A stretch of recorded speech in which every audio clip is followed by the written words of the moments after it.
Hey, what's good, people? This is episode 167 of the Option Podcast. That looks like Irina Tsukerman. Did I say that right? Yes, you Yes, did. I did. Good. Wow. Jason DeBias, I got right too. Ladies and gentlemen, the episode starts right now.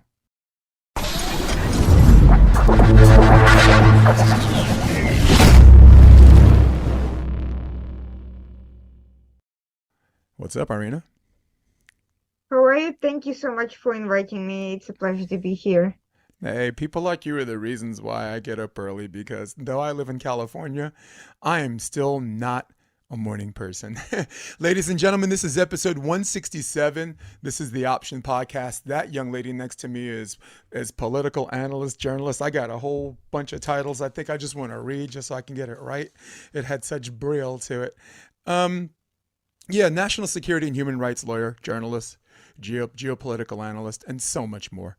Welcome to my world, filled with athletes, morons from Brooklyn, pseudo intellectuals, and I resemble that remark. you live in that other than Manhattan Beach, right? Brighton Beach, yeah, Brighton Beach. That's yeah. But although I lived in Chelsea for a year, but Brooklyn is really It's my your turf. home. Yeah, it's your home. Hey, I went to John Dewey High School.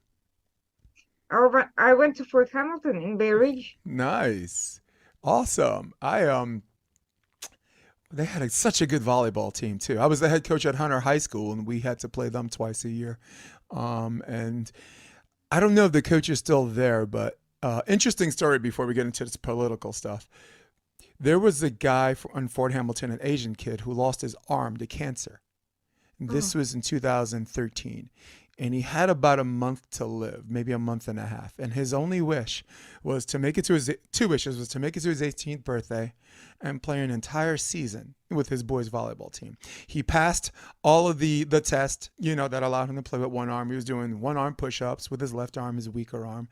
And I did not know about this guy until we met them in the quarterfinals of the PSAL championships, and everyone knew, and it was unusually crowded. I'm like, there's like 300 people here, and my wife is like, you look nervous, and you're better than this team. I said, no, there's something else going on here. And he gets on the court, and everyone starts clapping, and they put him in the middle blocking position, and I'm like, how do I tell my kids don't block the one armed man without seeming like a jerk? you know? So they set him a ball and he just reaches above his head. And my guys double block him, even though it's his weaker arm. And when he hit the ball down, I just sit down and shut up because I wanted to yell at my team, don't block the one armed guy, but you can't. You can't say that. So, and they ended up beating us. And then 2 weeks later, he passed away. Um, and for volleyball people, we were like, "Wow, that's how you want to go." But it brought a tear to my eye. It was just so sad. Yeah, you literally give me chills with that story. I mean, I'm just yeah, sitting here and literally getting chills because I wish I knew about that. I mean, it's way after my yeah, time there, obviously, but yeah.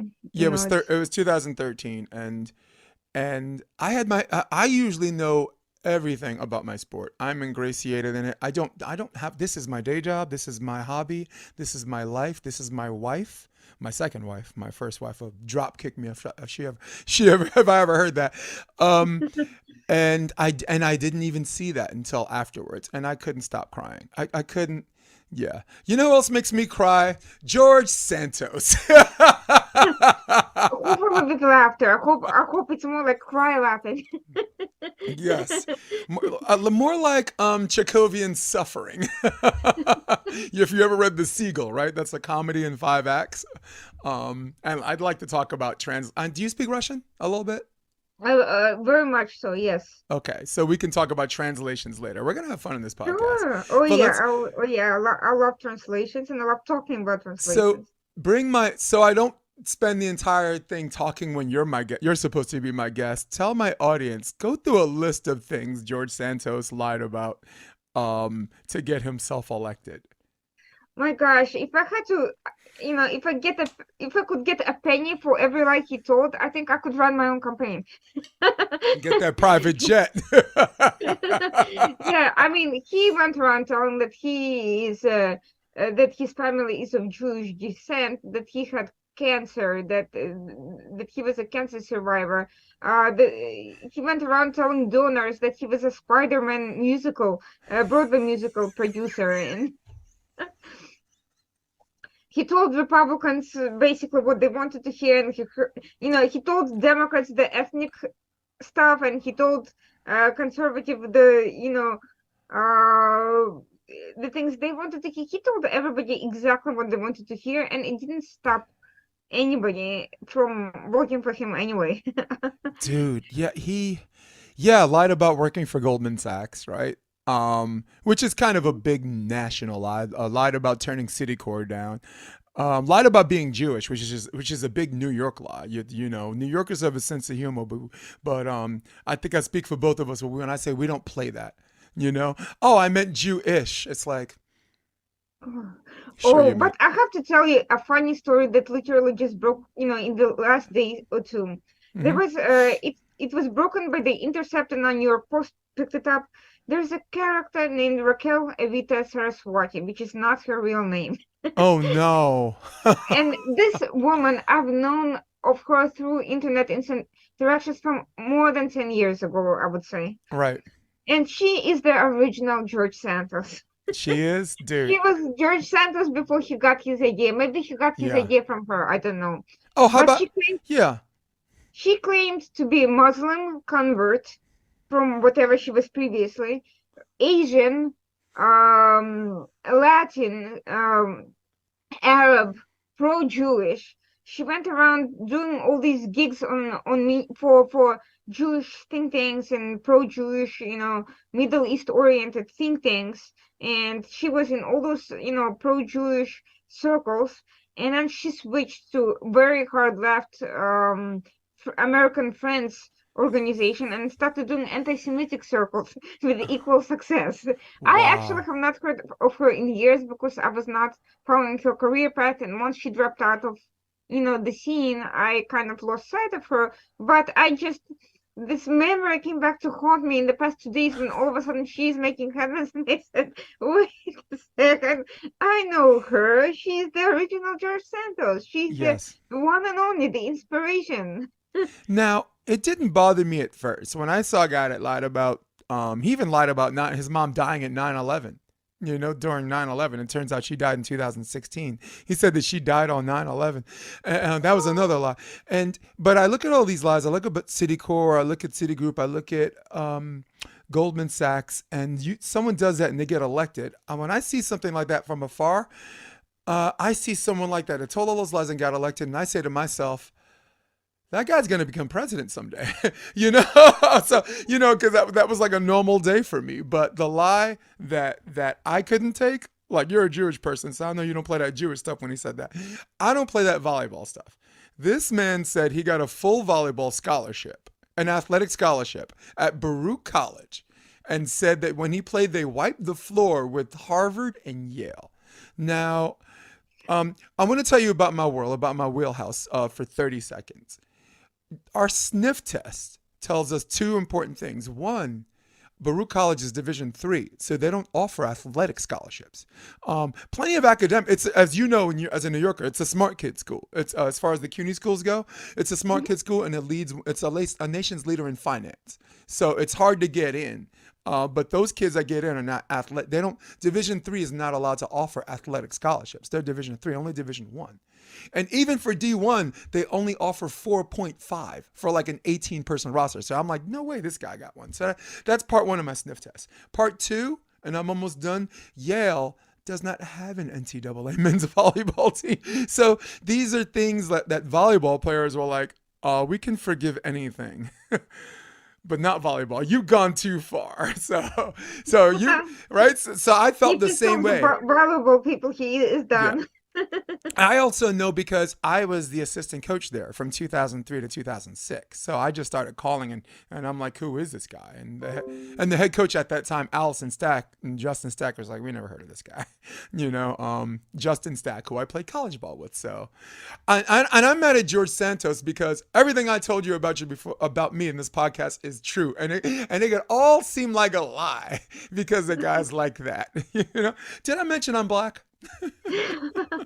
Yeah, this trans racialism, trans ethnicism, if I trans religionism. I mean, I get that today's mentality is you can be whatever you want, but Hmm. why want to be something you're not? I No. mean, it seems to be a way of getting attention to aspire to be something you really are not. And yes, I realize that there are people who have roots in various diverse ethnicities who Hmm. may feel like, something that, they may not look like. But I cannot imagine that every second person is going to feel like they're not whoever they really are, Yeah, you know. no doubt. And if it's true, if they really do feel that way, then it's very sad that they cannot be happy and satisfied with Yeah. themselves. Well, one of my favorite quotes, because everybody tells sea stories. I'm ex-military, so someone has a story that's true, but it doesn't seem as interesting unless they put a little salt on it, right? Like even in the Bible, right? Like David and Goliath, they say Goliath is like 20 feet tall. You have to say he's 20 feet tall so people can remember the story. Like if Hmm. Goliath was only like 6'8", it's like screw that dude. The NBA is full. We got the basketball league, the NBA that's full of guys like that. So what? I could kick LeBron's behind. So I understand. I don't condone, but I understand why someone would put salt on whatever. Um, but wow, yeah, this guy's gonna be president someday. Yeah, I'm he can telling you. BS his way through anything, and he's Mhm. still, he got Yeah, elected. He's in Congress. He's still making the news, which is yeah. the most important thing for politicians. So, I mean, Well, he's protected now. He there were pictures found of him in Brazil dressed in drag. So now he's a protected class. well, that's what I'm saying. He was, So he yes, can't, right? You can't give it to Don Lemon. You can't give it to George Santos. yeah, he is forever, and he's become a classic. And now, and now we're hearing other stories of aspirational imitators. There is this another member of Congress, I think, from another district who claimed to be Asian and Jewish and something else. I forgot what her Wow. story is exactly, but it seemed very unlikely to put him all this. Yeah. So this is a lesson for everybody at home, okay? To quote the great Jesse Ventura, if you tell the truth, you don't have to have a good memory. Right? If you tell the truth, you don't have to have a good memory. And as you get older, you got to remember the nonsensical BS stories we've told in our lives. Oh, and let's not forget that he said he was gay to some people while he was being he got them all. He got every category of No. people of human So beings covered. So he's not welcome on Wall Street. He's not welcome in Chelsea. Chelsea's a very gay neighborhood. He's not welcome in that neighborhood. He's going to get jumped by a bunch of queens, right? He is not welcome definitely not welcome in Brooklyn, New York. He is not welcome in the volleyball community. He is not welcome in the Jewish community. But he fits right in Washington. Yes. It's like, where's this man safe? You're like, I'll tell you, in Washington. Well, that concludes the podcast. We answered all our questions. Actually, we are far from being done. Thanks for having a little fun with me. Reminding everybody and you, because you're a new guest, it's a conversation. It's not an interview. So kick back, and we'll definitely talk about some serious stuff, but have a little fun. This is just, there's so many of my guests that came in thinking interview and leaving regretting that they could have had a conversation. A friend of mine, Trevor Crabb, who's like a great volleyball player. Shortest episode, and I know he left and being like, man, I could have just talked. you know. So Irina, let's talk a little bit. I have a question for you. Jumping back to you. Did you and your parents migrate here when you were early childhood? I was 10 and a half, became in 1995, so I've been 1995. here for a while. Cool. Tell me Yeah. something about your childhood, um, as far back as you can remember, growing up in Ukraine before you moved here. That's a huge ask because I'm 52. I don't remember what the hell I was doing when I was 8, 9, or 10 years old. So I want to talk No, no, a little bit about your memory and the exodus to the United States of America. Oh, I actually remember quite far and quite well, surprisingly for many people. You know, it's a mixture of, good and bad. You know, it's funny because as a child you process things differently. You process the memories with your family differently. I really enjoyed being with my family. I mean, because I was not an adult, I didn't have to worry about the economic issues, but I also perceived the issues. I understood the issues. I remembered, you know, I remember knowing what was not there, and especially when things started coming in from the US after the fall of the Soviet Union, it was such a sharp contrast getting the glimpses of what was life like in the West versus where we were there. But at the same time I can say that I spent every moment of my being miserable, and even when things were not good, even when objectively people would be horrified actually at some of the things that were happening during the hard economic years, during the hunger. It's not like I was miserable about it, because I felt protected. I felt that my family cared for me, and there were things that I genuinely enjoyed doing. I enjoyed, living near a forest, going for hikes with my family, going to a river nearby, reading books, spending a lot of time reading books, listening to stories from my family, fairy tales, and having some sort of a sense of magic in my life, helping me get through kind of things. Going to school, learning, asking a lot of questions, even things that were, to put it mildly, not great about, how things were working. It wasn't, traumatic. It was just okay. I perceived it as normal. I definitely Is it saw the because country, sorry, the let me country. interrupt. Is it because it's all you recognized? No, I did recognize. On some level, I understood the hardships and understood that it wasn't great, but at the same time, um, it was also, people are very adaptable. They can learn to focus on what they want to focus. They don't, unless you tell them that they need to be miserable, they don't necessarily have to be miserable. That's very, If very you good. perceive, if you don't focus on, oh, well, the situation is so horrible, then you get through it. And you get through it, and you might even find things that you focus on, and you see it as okay, so the heat is not working, and the food is scarce, but at the same time, I am really enjoying this particular thing that I'm learning right now. And on the weekend, I get to go out and explore, and I'm going to have my favorite thing for dinner, because it may not be all that much, but I really enjoy it anyway. So Yeah. I think I have a very similar path. As you know, I before the podcast, I told you I'm from Brooklyn as well. Flatbush Avenue is predominantly West Indian, but I grew up in Coney Island. Before I was 8 years old, right? And it was Cary Gardens, which, if you're from Brooklyn, is not to be confused with Carroll Gardens. Carroll Gardens is nice.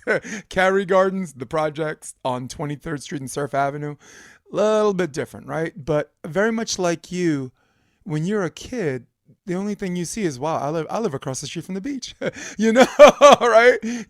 Which is where you live right now. You live in Brighton Beach, right? So you're close to the beach. So I guess when you grow up and you see these things, and this is all I have, it's all I need. Now, how am I doing so far?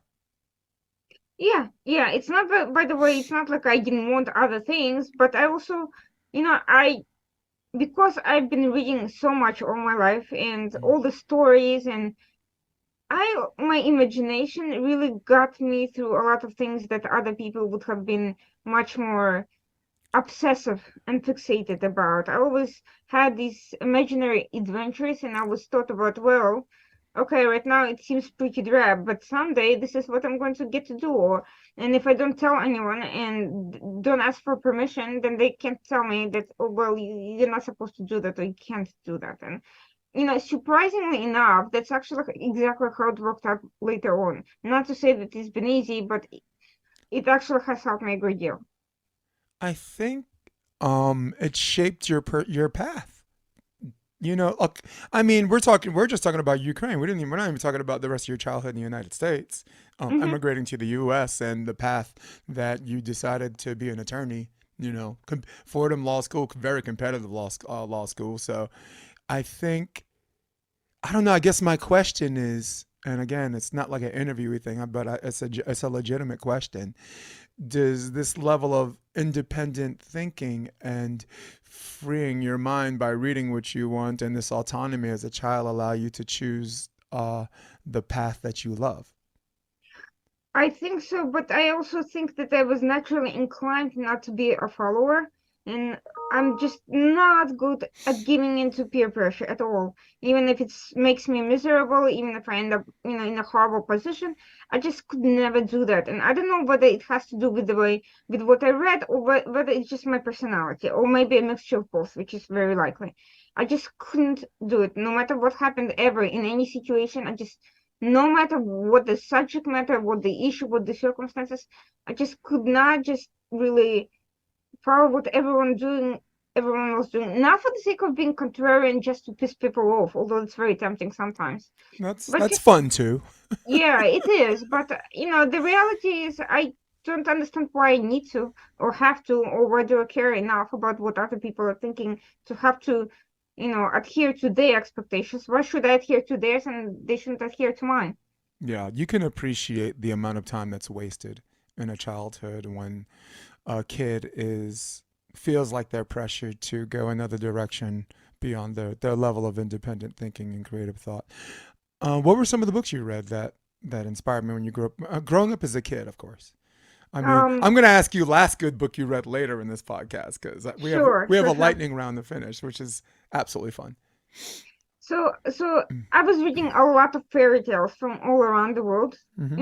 and actually, you may think, well, it's a waste of time. You're not learning from anything. Actually, learning a lot more, and I wish American children of any background read a lot more because first of all, it creates a sense of basic ethics that is impossible to break down, and it also exposes you to other cultures, and it shows you kind of how similar values, despite vast differences in cultures, prevail throughout time and history. And it also makes you think more, be imaginative, not just go for the most literal thing. It helps you become a more creative lateral thinker. So Right. I appreciate that. I read also a lot of adventure stories, like French, adventure literature, American also some of it, things that are not widely read in the US. And by the way, speaking of translations, primary reason for why that worked out for me as well as it did was because the translations were excellent. I It's later came to so the United important. States and compared foreign translations to the ones I read, and they just were not, not anywhere near as good. They were difficult to read, not because I have a low level of reading, but they just were not interesting. The language didn't mix well. It just didn't translate well. Now I understand why many kids here don't, read foreign lit. The translations are not appealing and they're Agreed. not compelling. You need to have something that draws you in. If you want to start reading a story, you want to identify with the character, and you want the language to really touch you. So, so I was reading a lot of this kind of stuff, and it actually prepared me well. A lot of it was political on a level that I didn't necessarily appreciate at the time, but it kind of went into the background of my mind and helped me later on, much later.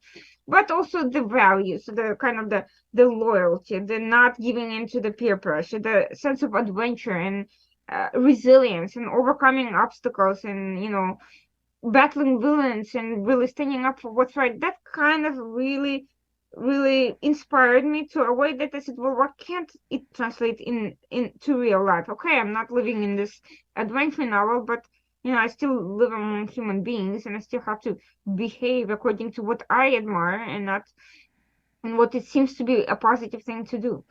So that a lot. That's the kind of thing I was reading a lot, and I'm actually very, very grateful for that. It was the best thing that could have happened to me. I'll give you a great example on because wow, you said a lot, but I want to go back to the translation thing. I'll give you an example. The Seagull. Remember we were talking? I mentioned the Seagull, Hmm. a comedy in five acts. Ha ha ha.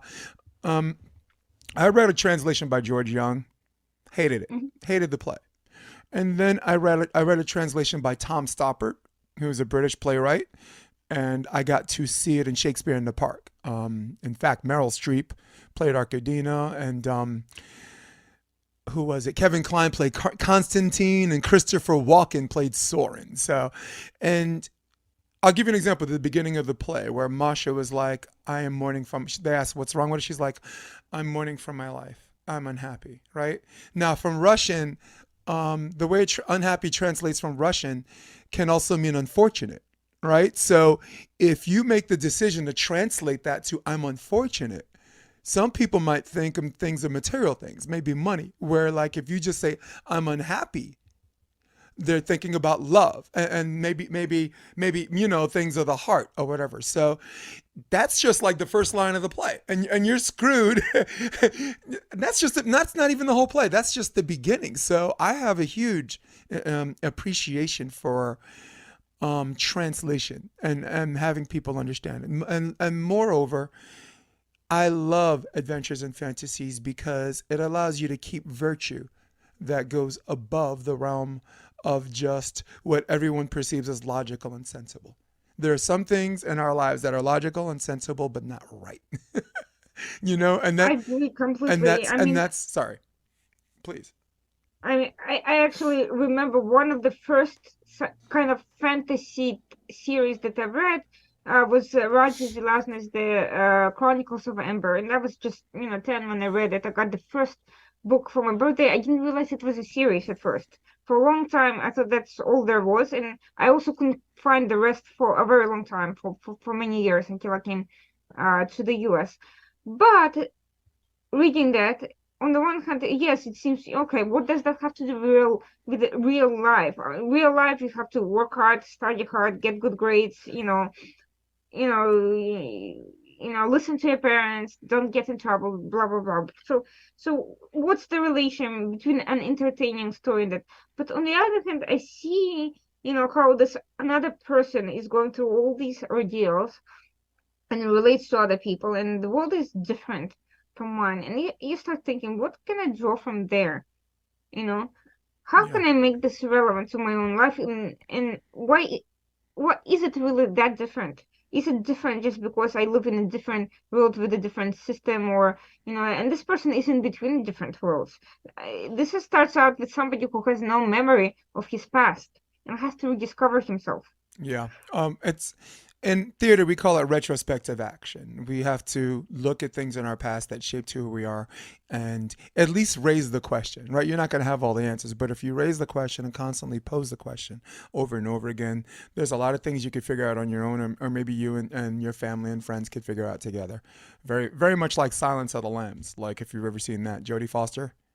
So of course, one Silence of of the, my favorites. yeah, educating the people at home. Silence of the Lambs is Jodie Foster is a rookie FBI agent that had to interrogate a doctor who was also a cannibal in a psych ward, and they warned her not to veer away because you don't want that guy in your head. So the guy was a serial killer, but ended up, because he's a practicing psychiatrist, ended up treating her, and she basically had these lambs that were getting slaughtered, and she tried to save them, and the uncle got mad and sent them away, and she still had nightmares about them being slaughtered. So his question was, for the people at home listening, because I know you saw it already, Mhm. was, do you feel like if you catch Buffalo Bill, the lambs will stop screaming? And her answer was, I don't know. And he says, thank you, Clarice. And that's an example of retrospective action, being able to look back and say, what does this have to do with how I am now? Maybe nothing, maybe everything, right? Like if you're molested by your piano teacher and then you start failing science class, how are they connected? Maybe they're not, but maybe they are, because when you're growing as a child, from a toddler to a young child to a teenager to a young adult to a full adult, that's a psychological growth that can be interrupted, altered, and thank God in your path swayed the direction you want to go. So. Sorry, a little lesson on retrospective action. I'm not a doctor. I'm just an actor. I played one. I've actually played one. I'm not a lawyer, but I've played one. So, It's funny that you mentioned that because actually that kind of happened to me, not as dramatic as the lambs, but when I came to the United States, that's when I started having nightmares. about having to go back. And I Oh, couldn't understand why when nobody was turning us away and we were perfectly fine and things were proceeding as they should and there was no prospect for us returning at all. Nobody was right. planning to. That happened for many years, actually. There was an anti-Semitism issue in Yes, 1995 when you were there leaving was. there, right? Yeah, and At the that in time I was 95. living there, it was Yeah. quite significant. Hmm. But in general, it was that there was a high crime. We were fleeing in the middle of the night. We had to bring a security guard with a handgun to protect us because organized crime was rampant at the time. And again, I was and somebody I sort of knew to family circle ended up getting killed. It was crazy. It was really crazy. But I didn't really fully, process all of that. It was funny. And then many years afterwards, as an adult, I had an opportunity to go back to Ukraine to a different city for a conference. And This was it was in 2017, right? For the people listening, that was 2017. 2016. Okay, In 2016, I go back for a conference right. to Ukraine, and I was very apprehensive, to be honest, not because of various real issues that were going on at the time, which were, cause enough for concern, but because because of these nightmares, I really wasn't sure how I was going to really fit in. And it was funny, but when I got on the ground, it was when I got on the ground after that experience, the nightmares stopped completely. Wow. I never had one again. That trip was totally necessary. Then that trip was super necessary. Maybe in retrospect. Yes, it was, and I genuinely was glad that I went for many reasons, Hmm. but it completely changed my perception. Something changed because I saw people differently when I came there as an adult. When I saw the circumstances, the aftermath of the war. The war was still ongoing, relatively speaking. In Kiev, where I was, it stopped, but the poverty, the post-war, the in kind of during war poverty, the political issues, the tensions, it was very real. There were children suffering from trauma that people here are not aware of. They know about this invasion. They don't really think what impact the previous invasion of 2014 had. And Right. I started seeing people differently from having something happen or potentially happen to me, the poverty, the anti-Semitism, the concerns about crime, to seeing other people being affected and stop seeing myself, I guess, as a victim and more like seeing that other people also can have, problems and I don't have to look at them as, the people who potentially did or would have done something to me, but as people who were also suffering from and had their own needs and to whom I could relate in a different way. Right. I think that's basically what it was. I think it was quite a significant shift. Well, there's an old saying. If your dreams don't scare you, they're not big enough. Okay, so because you've done a lot of reading and because you've in your childhood have reshaped the world that you thought it should be, um, made you just brave enough to go back, just brave enough to have that nervous moment until your feet hit the ground, just brave enough to get in there and see things for what they were and what they're becoming and what they're changing into, some for the better, some for the worse, right? We can get into that's a whole nother episode, but I got time. um and that's amazing. That's all. That's not a question. That's just amazing. That's just an amazing story. That's an amazing story. And I think you'd be surprised how many Americans go through that, depending on the neighborhood you grow up in. Right? Look, Flatbush isn't Eastern Europe, and I tell like growing up on Flatbush, I thought it was hard. Then I meet a lot of my friends from Eastern Europe. I'm like, you guys aren't there's no gangsters on Flatbush. That's a thug life over there, man. You think you guys think you're a hood, man. That is nothing. So I guess I'm steering us a certain direction, but I promise I won't drive us both off the cliff.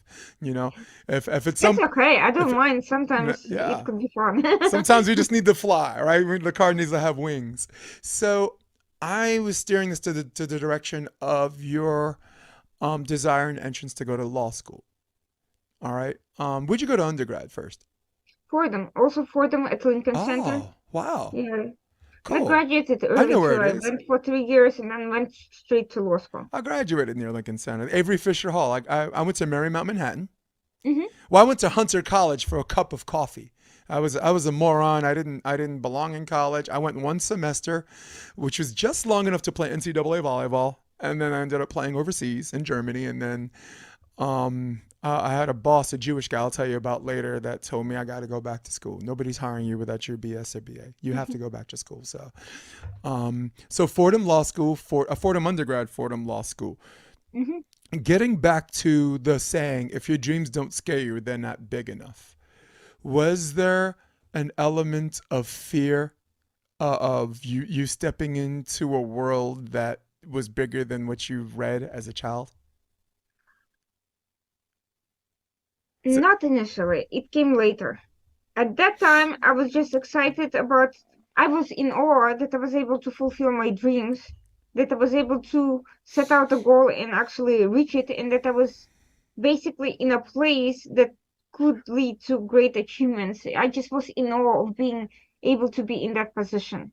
So I wasn't fearful. I was excited. I was awed, a little bit intimidated. I realized that the confidence would need to come with experience. So I was intimidated by all these confident professors who embodied everything I admired, and they talked like they knew what they were talking about, and they walked in a certain confident professional way. And I was asking myself, could I really go from here, being a student, poring over books, to being, somebody who talks like that and walks like that and dresses like that and acts in a way that people respect commands, confidence, professional assurance.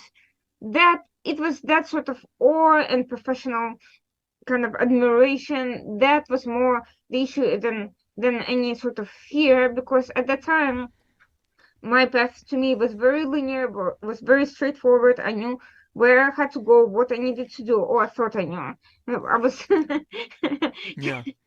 life has a way of challenging even that, even what you think you want and whether you should have wanted it or something else. But at that point, things seemed very clear, and I knew I had to work hard. I knew things wouldn't be easy, but at least I knew my own goals and my own agenda also. Again, so I thought, so I wasn't scared. I was just determined, a little anxious, but in a way that's fairly normal and expected. So What, at that time it wasn't anything like that. I wasn't thinking about my books. It's not that I left them behind, but I said, okay, I've read all that stuff. It can inspire me as a person, but this is reality. Welcome.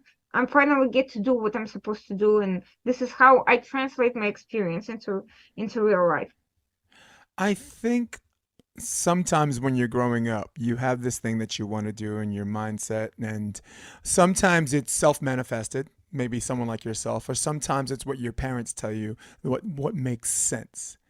And It, then, yeah, then mhm. you have this coming to Jesus moment where you're like, you ask the question, man, like, and you don't, and sometimes it doesn't happen. The question doesn't happen until it's too late. If I get what I want, do I want what I get? I grew up thinking I was going to be an accountant. Oh, Do you that's appreciate? I always ask myself whether anyone actually grows up dreaming of being an accountant, but I guess the answer is yes. But who the hell? But who the hell as a kid wants to grow up? Think. I mean, of all the things a kid wants to say, I want to be this when I grow up. What?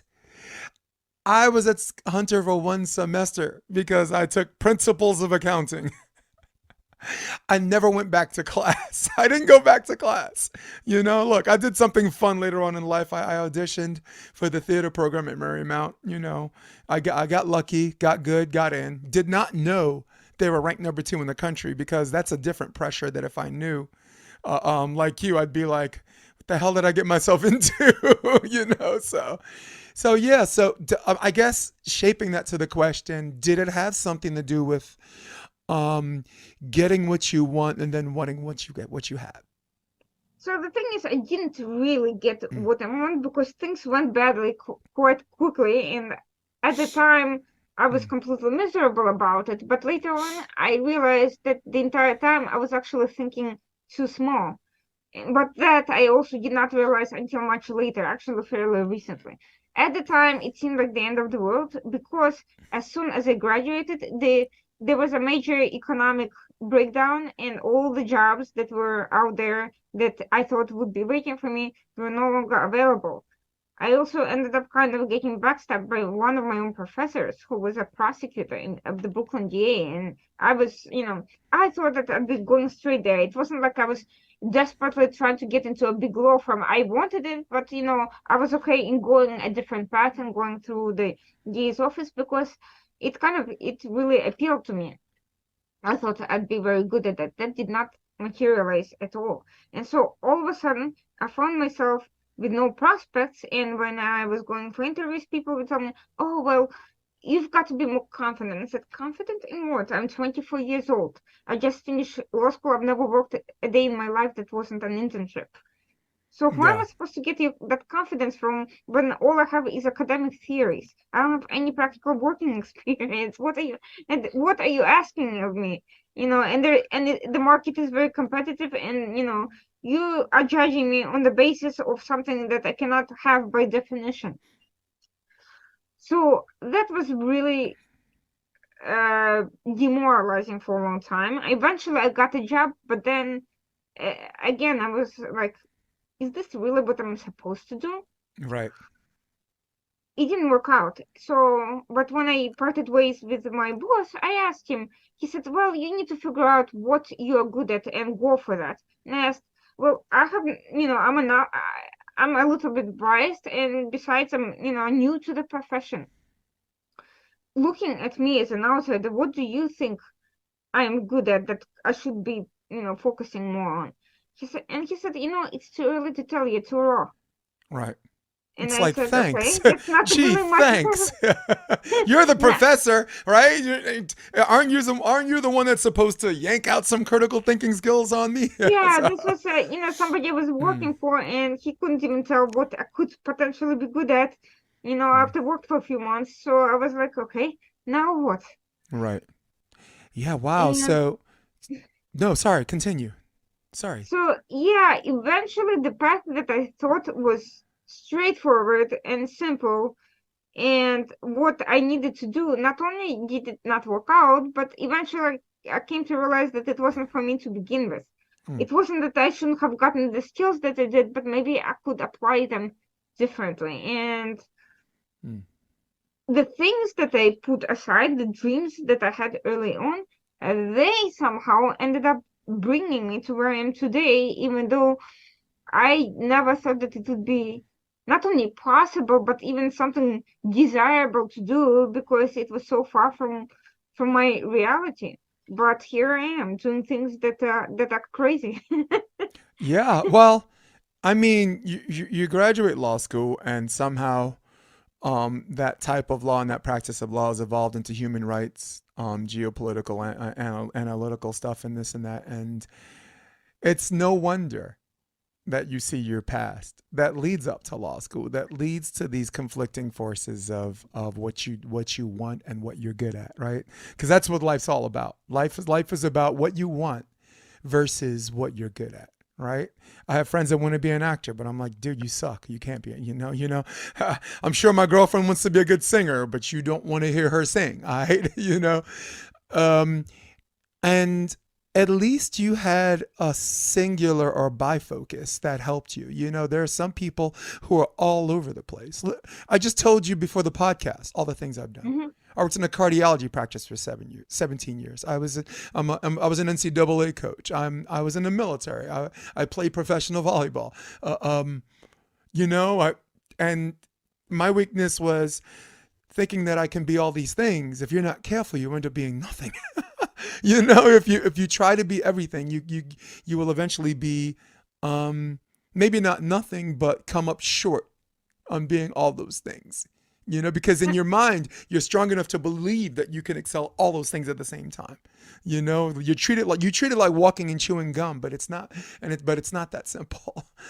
I'll be honest with you. I thought that what suited me best was a conventional, practical legal career. Yes, I could Right. still accomplish great things, but it would have to be something very down to earth related to what most people are doing. And most lawyers are in professions directly related to solving practical, immediate problems for majority of people.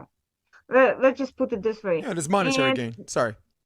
yeah, and not to say that what I can do, what I am good at, and what I am doing can't be lucrative, but at the time, it certainly wasn't the most likely path to take. Right. And I was really very intent, not on getting that conventional gig that I thought I was supposed to get. Mm-hmm. And it wasn't so that I was dying with passion about it, but I thought I'd be pretty good at it. I that's what I was there in school for. I intellectually it was appealing, and it was really. I felt that it could be embodiment of all these things put together, and I would, even if I didn't particularly like something, I would grow to be good at with practice over time. I was very practical about it, but the practical thing didn't work out. The unlikely thing did. So true. So true. Like I moved from New York to California and I made a choice. I had to be a volleyball coach or a theater performer. When my boss retired, Dr. Rosenfeld, and they let go of the staff, I decided to just like stretch myself as far as I can with both of those. But when I moved here, California's academic there's so many volleyball jobs out here, and there's so many opportunities, and there is regret because I do miss performing, and it's something I can still do now that I've actually planted my feet here. Um, but I'm good at it, and I like it enough. And I like it enough. I'm ingratiated, and I'm sure you're ingratiated in it because I know human rights and just basic fundamental rights for people to pursue life, some form of autonomy and not be and not be killed. You know what I mean? So, right? You're like, you think you got it bad here. Some people just want to live. So the reason why I had you on the podcast is because I watched an episode of you were reporting on some stuff that was going on in Qatar during the World Cup. And I was like, I have so much respect for this woman, and why is she the only one talking about this?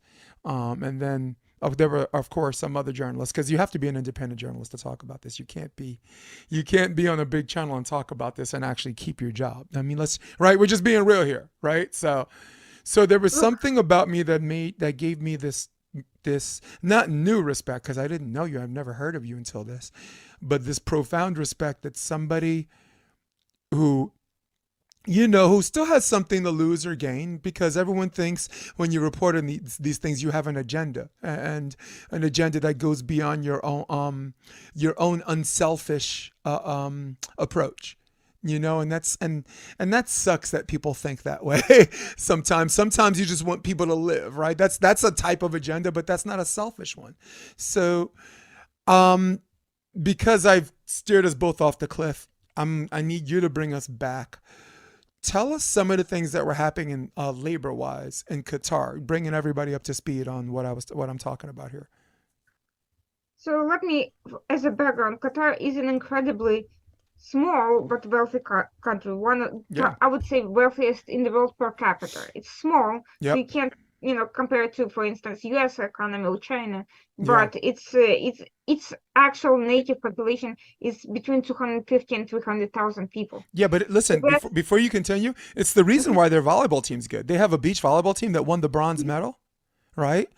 Sharif is from Senegal, and Ahmed is from Gambia. they So import all their players. All the yes, players but they get can afford it. citizenship.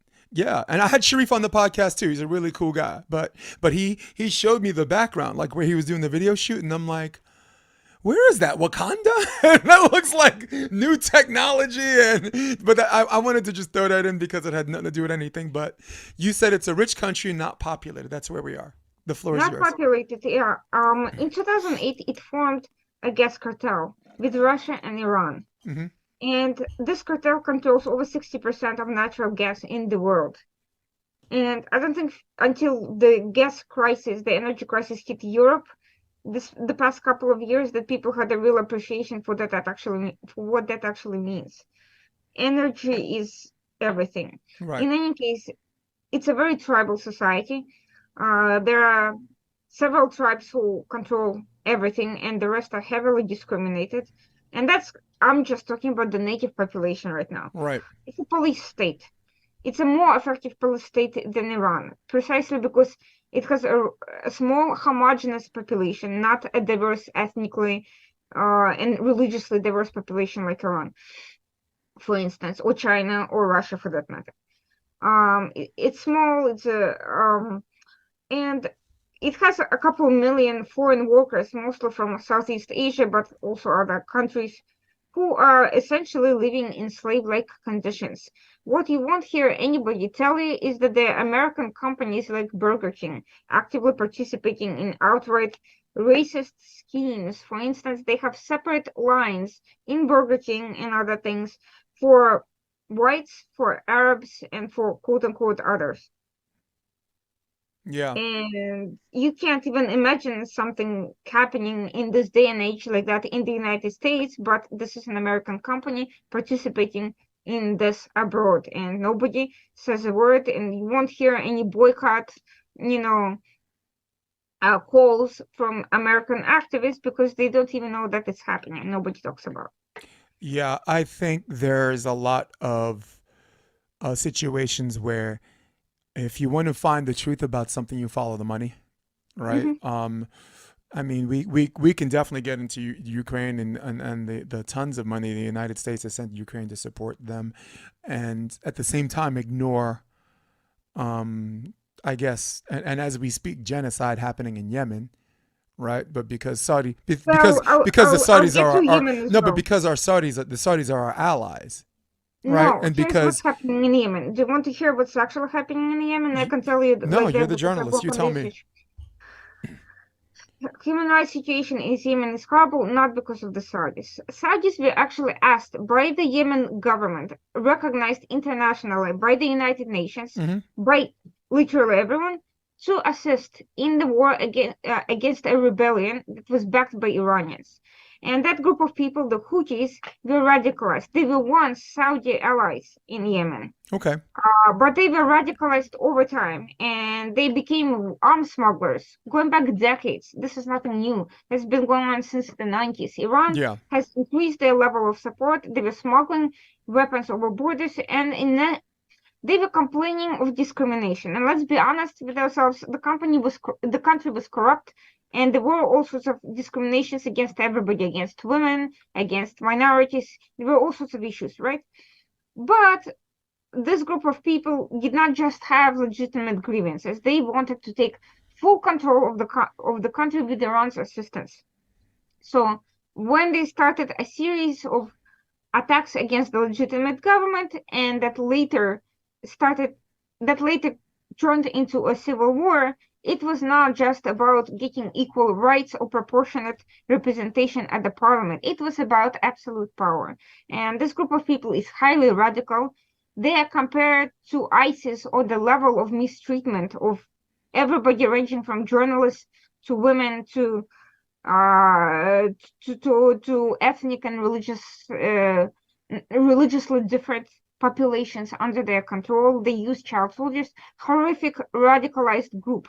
The Houthis has the Houthis are a particular clan. They're a family, but they created a crony-like structure, somewhat like Taliban, in which people who follow them, even if they're not from that family or even if they have a different religious inclination, they get dibs on humanitarian aid and things like that, and medical aid in exchange for their support.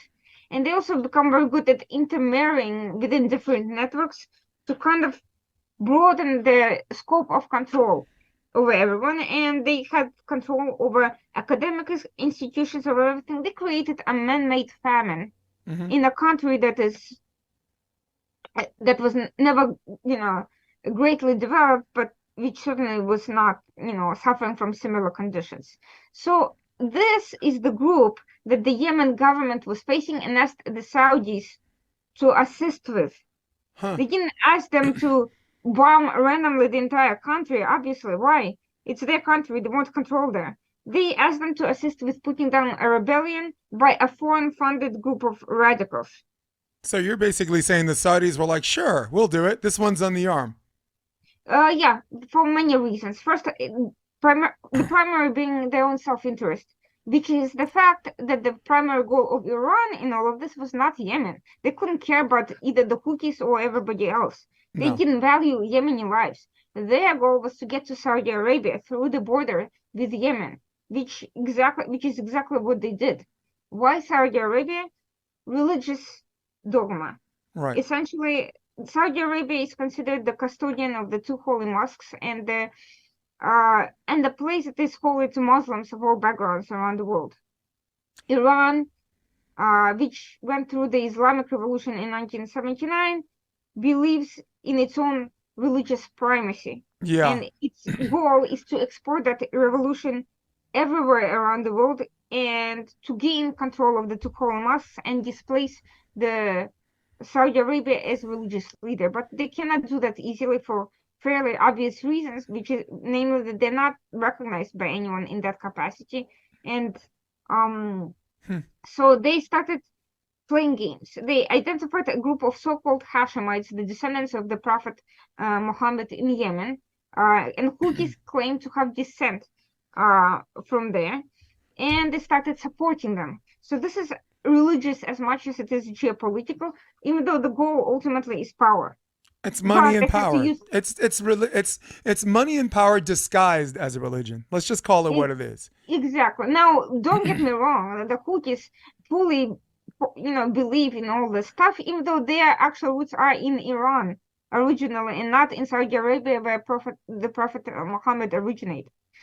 No, but But nevertheless, the but don't you believe that for it to happen, that you have to have enough people that in their religion there are, because that I have to told be you they radical enough to believe that? You don't think we had that in America when we invaded Iraq? You don't think George Bush said God told me to do this, right? And you don't To be think honest with you, George Bush fell for very oh he poorly did he fell for Cheney.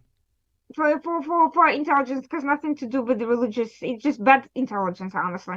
But these guys, they are fully radicalized. They actually believe what they claim. Iran manipulates them, but the Houthis actually do believe what they claim to believe. But the point I'm trying to make is intelligence notwithstanding, money and power, the weaponization is religion. It's Yes. not the cause. Yeah, yeah, yeah, yeah. It's Oh, not the match. absolutely. It's not the match that lights the barbecue grill. It's the grill. It's the grill. It's the fire that keeps it going. There is a lot of corruption in both places, both in Yemen and in Iran, Yeah. but or for that matter in Saudi Arabia. But the Hmm. people that do actually believe that at the same time. So yes, they want power. They're using all of this to get power, but Right. they actually also happen to believe this dogma. They Right. actually really do believe that. They do I, not just, they don't just pretend to do it just to get power. mhm. They are really that radical. They honestly do actually believe that this is the path to a better future, even as they are corrupt and Right. are not, a lot of the ones in power do not act according to the principles. They still actually believe that. That's an important key point that many Western analysts are missing. They think, oh well, they're just using religion just like our, pastors use mega churches to get money. But these guys actually believe this at the same time, even Yeah. despite being corrupt, they actually fully believe that. And Well, Irina, these wars are not based on false dichotomies, right? You're either for money or for a religion. That's a false dichotomy. That's narrowing the argument down to only two choices, and neither one's true. It could be neither, or it could be both. And the argument I was making is the handful of people are who it's not a handful. That's the problem. I no think the many people people who profit from this. I'm talking even the about. people who profit. Also, let me explain something. I think Please go ahead. another issue that people falsely believe. So in Yemen, yes, the number of people benefiting from it is relatively small, but not that small. Because remember, as I said, cookies are one family, Hmm. but they've got cronies that they're trying to expand. So they still have to share all that stuff. Right. In Iran, in How Iran, much are we talking about though, as far as sharing though? I mean, it's still thousands of people. I It's know. not like yeah, it's not, and the country is millions. It's about 40 million people altogether. Hmm. So it's still, you still will have tens of thousands of people in leadership, relatively speaking. It's not 5 people. It's not, 100 people. You would have to though. right? To, Yeah, to, so to keep in everybody happy, you'd have to. but in Iran, people forget something. They think, okay, it's a bunch of ayatollahs at the top who are who make the call, and therefore the only ones that benefit.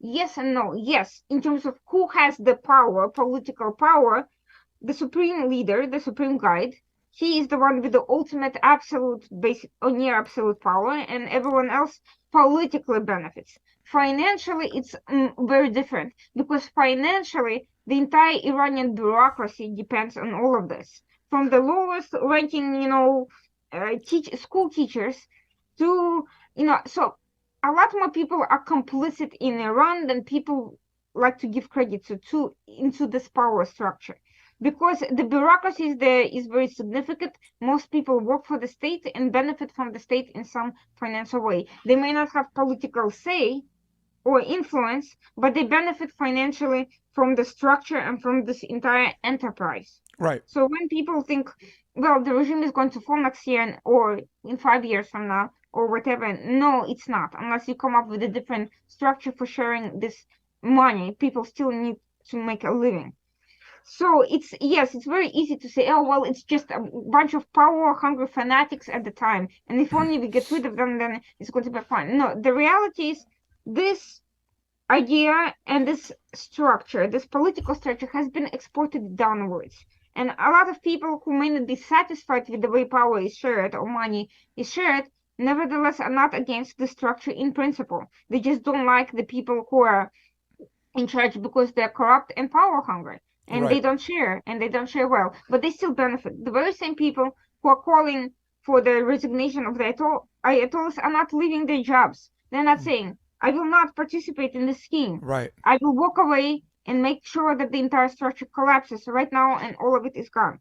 So we have to be careful when we talk about power for whom. It's not as simple as saying the leaders of the country are making a choice on behalf of the entire population. Yes, they are making a political choice, but at the same time, the people are still buying into by supporting and being part of the bureaucracy. Right. It is. It is. This is complex, but let me simplify it for you and the audience at home. I'll talk more in my wheelhouse, the American wheelhouse. George Bush goes up to Dick Cheney, and he says, "Dick, how sure are you that they have weapons of mass destruction?" And Richard Cheney, along with Colin Powell, says, "Mr. President, 100% sure." Which is why you and I, we don't really put that on Bush. We put that on the intelligence, or should we say lack thereof. So this is something that's complex. It's only complex to accept it. It's easy, like you said, it's easy to say it. But it's complex to accept it. And as coincidence would have it, he's the president of Halliburton that has a no-compete contract clause as far as military supplies. $23,000 for a toilet seat, $18,000 for a hammer. He's the president. Dick Cheney is the president of Halliburton, which supplies the military war supplied the military war in Iraq in a no-compete contract clause. So George is inspired by God.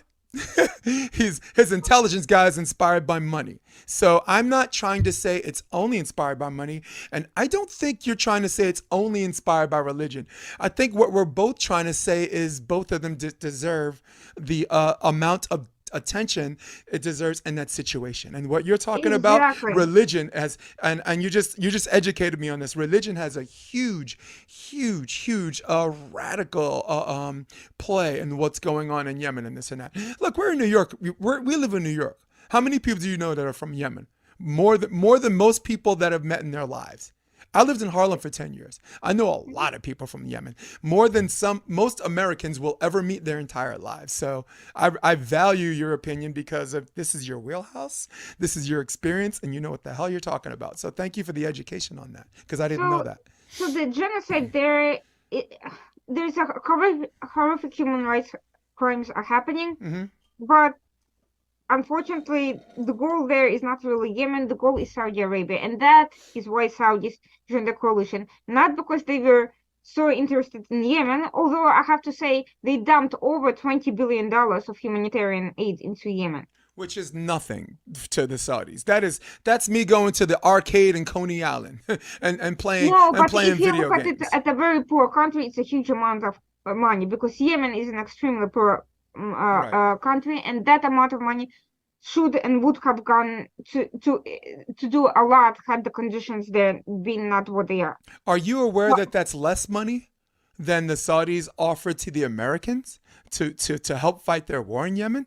Are you Correct, aware? Are you because it's aware that they not. are you aware that they offered Donald Trump $2 billion to send 2 battalions, American battalions, in Yemen? And if Yemen fires back at us, that's an act of war. Saudi, look, there are no good guys in this equation. Saudi enlisted an unfair fight in this one. I think saying good guys or bad guys is not really applicable when it comes to No people way. just making choices about their own self-defense. Right. Got The you. bad guys are the people who attack, who are engaging in an act of aggression, and who are starting wars. Everybody else defends themselves, and you can say, well, maybe they should be doing more or they should be doing it differently, but they are not the ones initiating acts of aggression against other countries or legitimately elected governments. You can Right. say the Yemen government should be reformed, and they are actually going through very serious reforms right now in the process of it, and it's been a very long path. You could say Saudis should be, maybe they should be giving more money or should be doing things differently, but you cannot say that they don't have a legitimate stake in their own self-defense, in defense of their borders, Right. or in assisting a neighboring country in defense against a foreign-funded aggressor. I think that's legitimate, and Iran has no legitimate reason to fund rebels in another country. There's Right. no security concern to their own well-being from Yemen. So would you That say is this is more about Iran and the Saudis than the Saudis in Yemen? Because correct. The Saudis Exactly. don't look. Yemen doesn't present a clear and present danger to Saudi Arabia. Let's be real, okay? Yemen itself does There's not. only a handful of Houthis do. countries. There's only a handful of countries that present a clear and present danger to the Saudis, and Houthis I guess actually do. Iran qualifies as one of them. Yes, exactly. And Iran, what Iran has done is, and it's smart. I'm not going to say it's stupid. No. You could say it's evil, but it's stupid.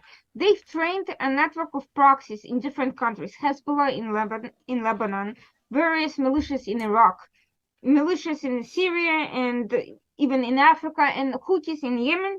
So modeled after the IRGC, after their own battalions, the guards of the revolution. They've been Hezbollah has been trained by RGC, and in turn has trained Houthis and others. They mutually benefit this entire network, and they are becoming more sophisticated and interchangeable. So Iran can use populations from Afghanistan, from Pakistan, from Iraq, from Lebanon for its own internal security, quote unquote, security issues, to put down a rebellion, for instance, or it could use them in other countries. So when we're talking Yemen and danger to Saudis, we're not talking Yemen as a country, because Yemen as a government is an ally of Saudi Arabia. We are talking about Houthis who've been weaponized and who are working with Hezbollah and with Iranian advisors, and who are, for all intents and purposes, a paramilitary force operating illegitimately on a sovereign territory, and firing weapons at Saudi Arabia, at UAE, at ships, that are at vessels, that are bringing oil around the region, which could be from any country really, because there are many foreign vessels transferring oil and gas in the region. And attacking Saudi borders with mines, with missiles that they get from Iran, and so forth. So what we are talking about is not Yemen presenting a danger to Saudi Arabia, Right. only as a geographical entity, not as a political entity. As a political entity, Yemen, the government of Yemen, is an ally. It's the Houthis, specifically armed by Iran, and not just Houthis, but Hezbollah and anybody who is in that network, who presents the danger to Saudi security, to borders, to their oil deposits, and to their and to civilians as well. They've attacked civilians, and nobody ever reports about it. They've actually attacked specifically civilian sites in Saudi Arabia, not just oil.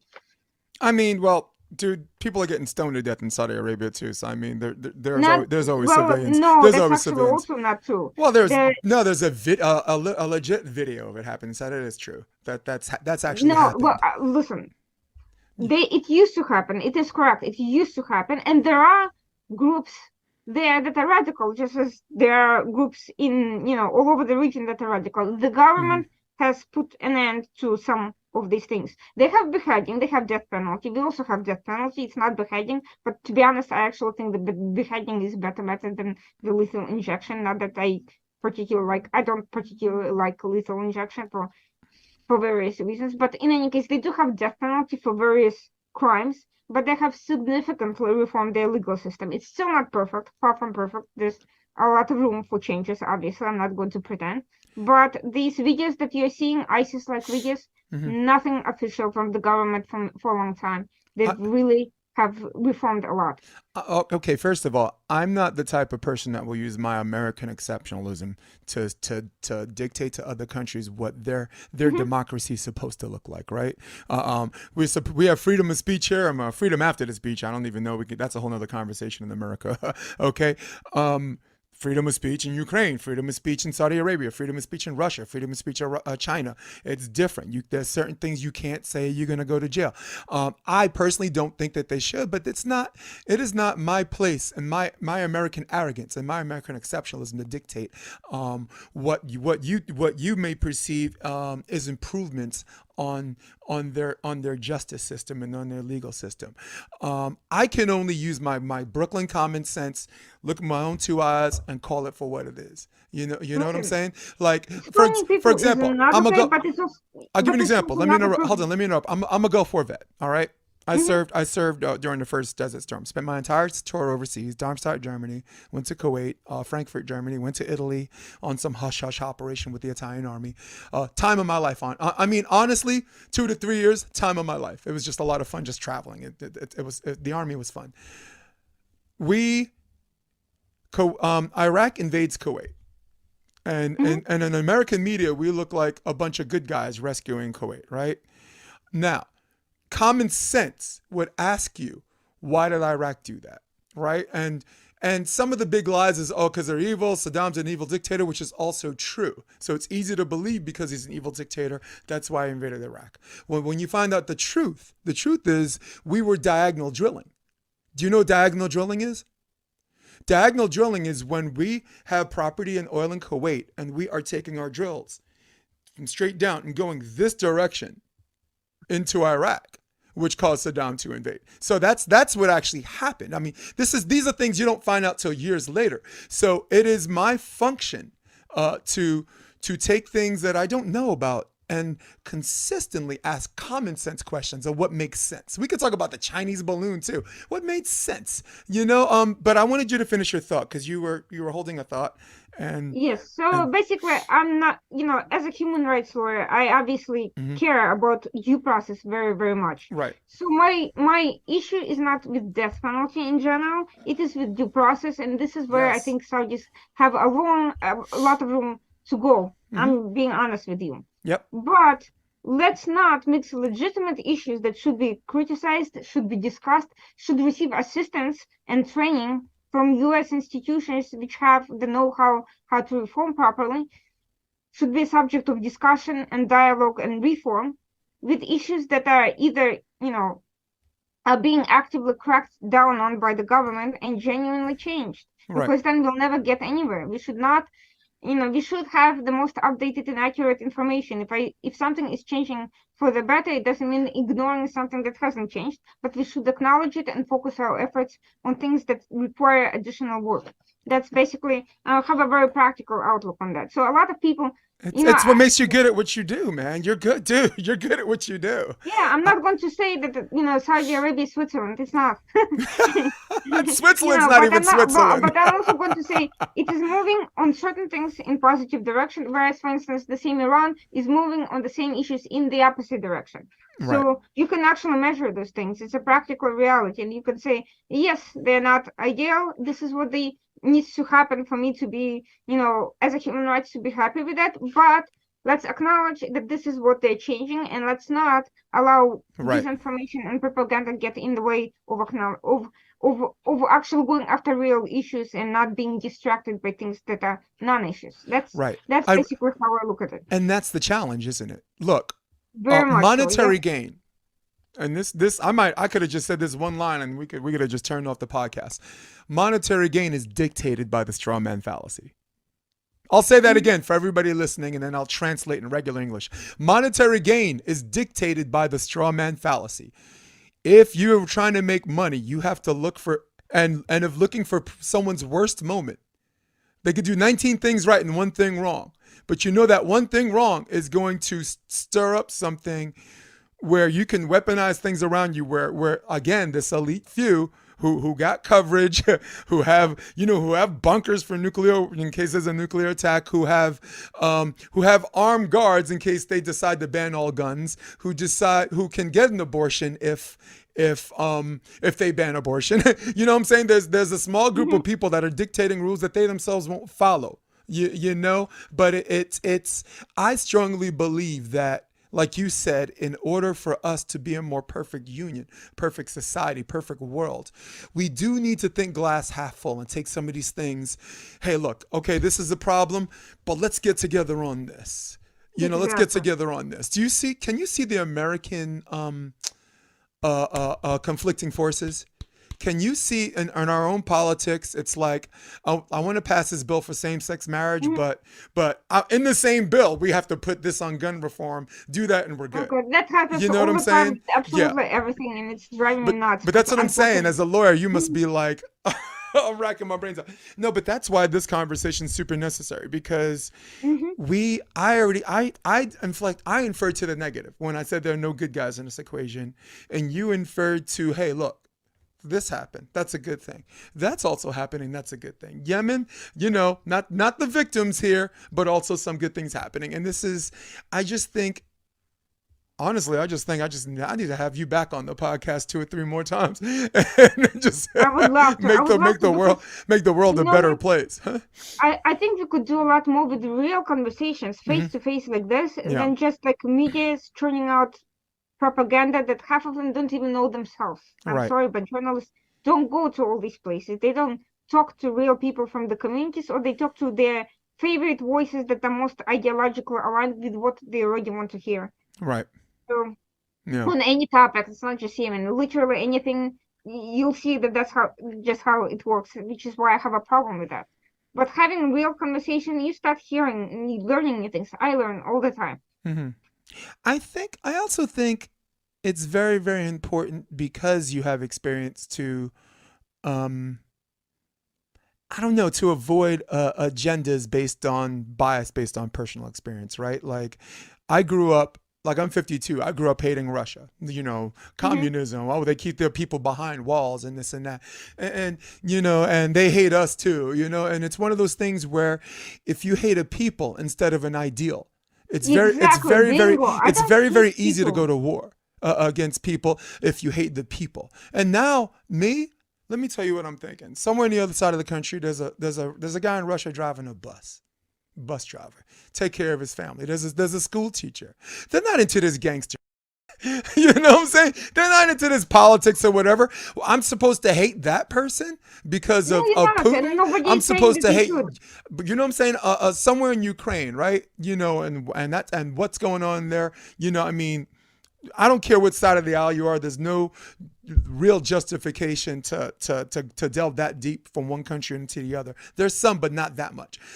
Somewhere on the other side of the world, no matter if you're on the other side of Ukraine or this or that, there's a kid who just wants to read adventure books, fantasy books. They're not into politics. They're not into hating Americans. They're not into hating the American way of life. And I think the more people have conversations about human beings, the less inclined we are to be like, I hate Yemen, I hate the Saudis, they hate us. Let's, you know, this small group of people are going to be like, my gang's going to beat your gang. And that's someone who served this country, who's a veteran, okay? My father before me, Vietnam vet. My father's before me, Korean War, World War II. My great-grandfather, World War I. I'm not having it. I'm not having it. I do not want us to do that. Sorry. But here's the thing. I agree with you in principle, absolutely 100%. What else is there? But here's the difference between what's happening here and what's in theory, what's the reality and the theory.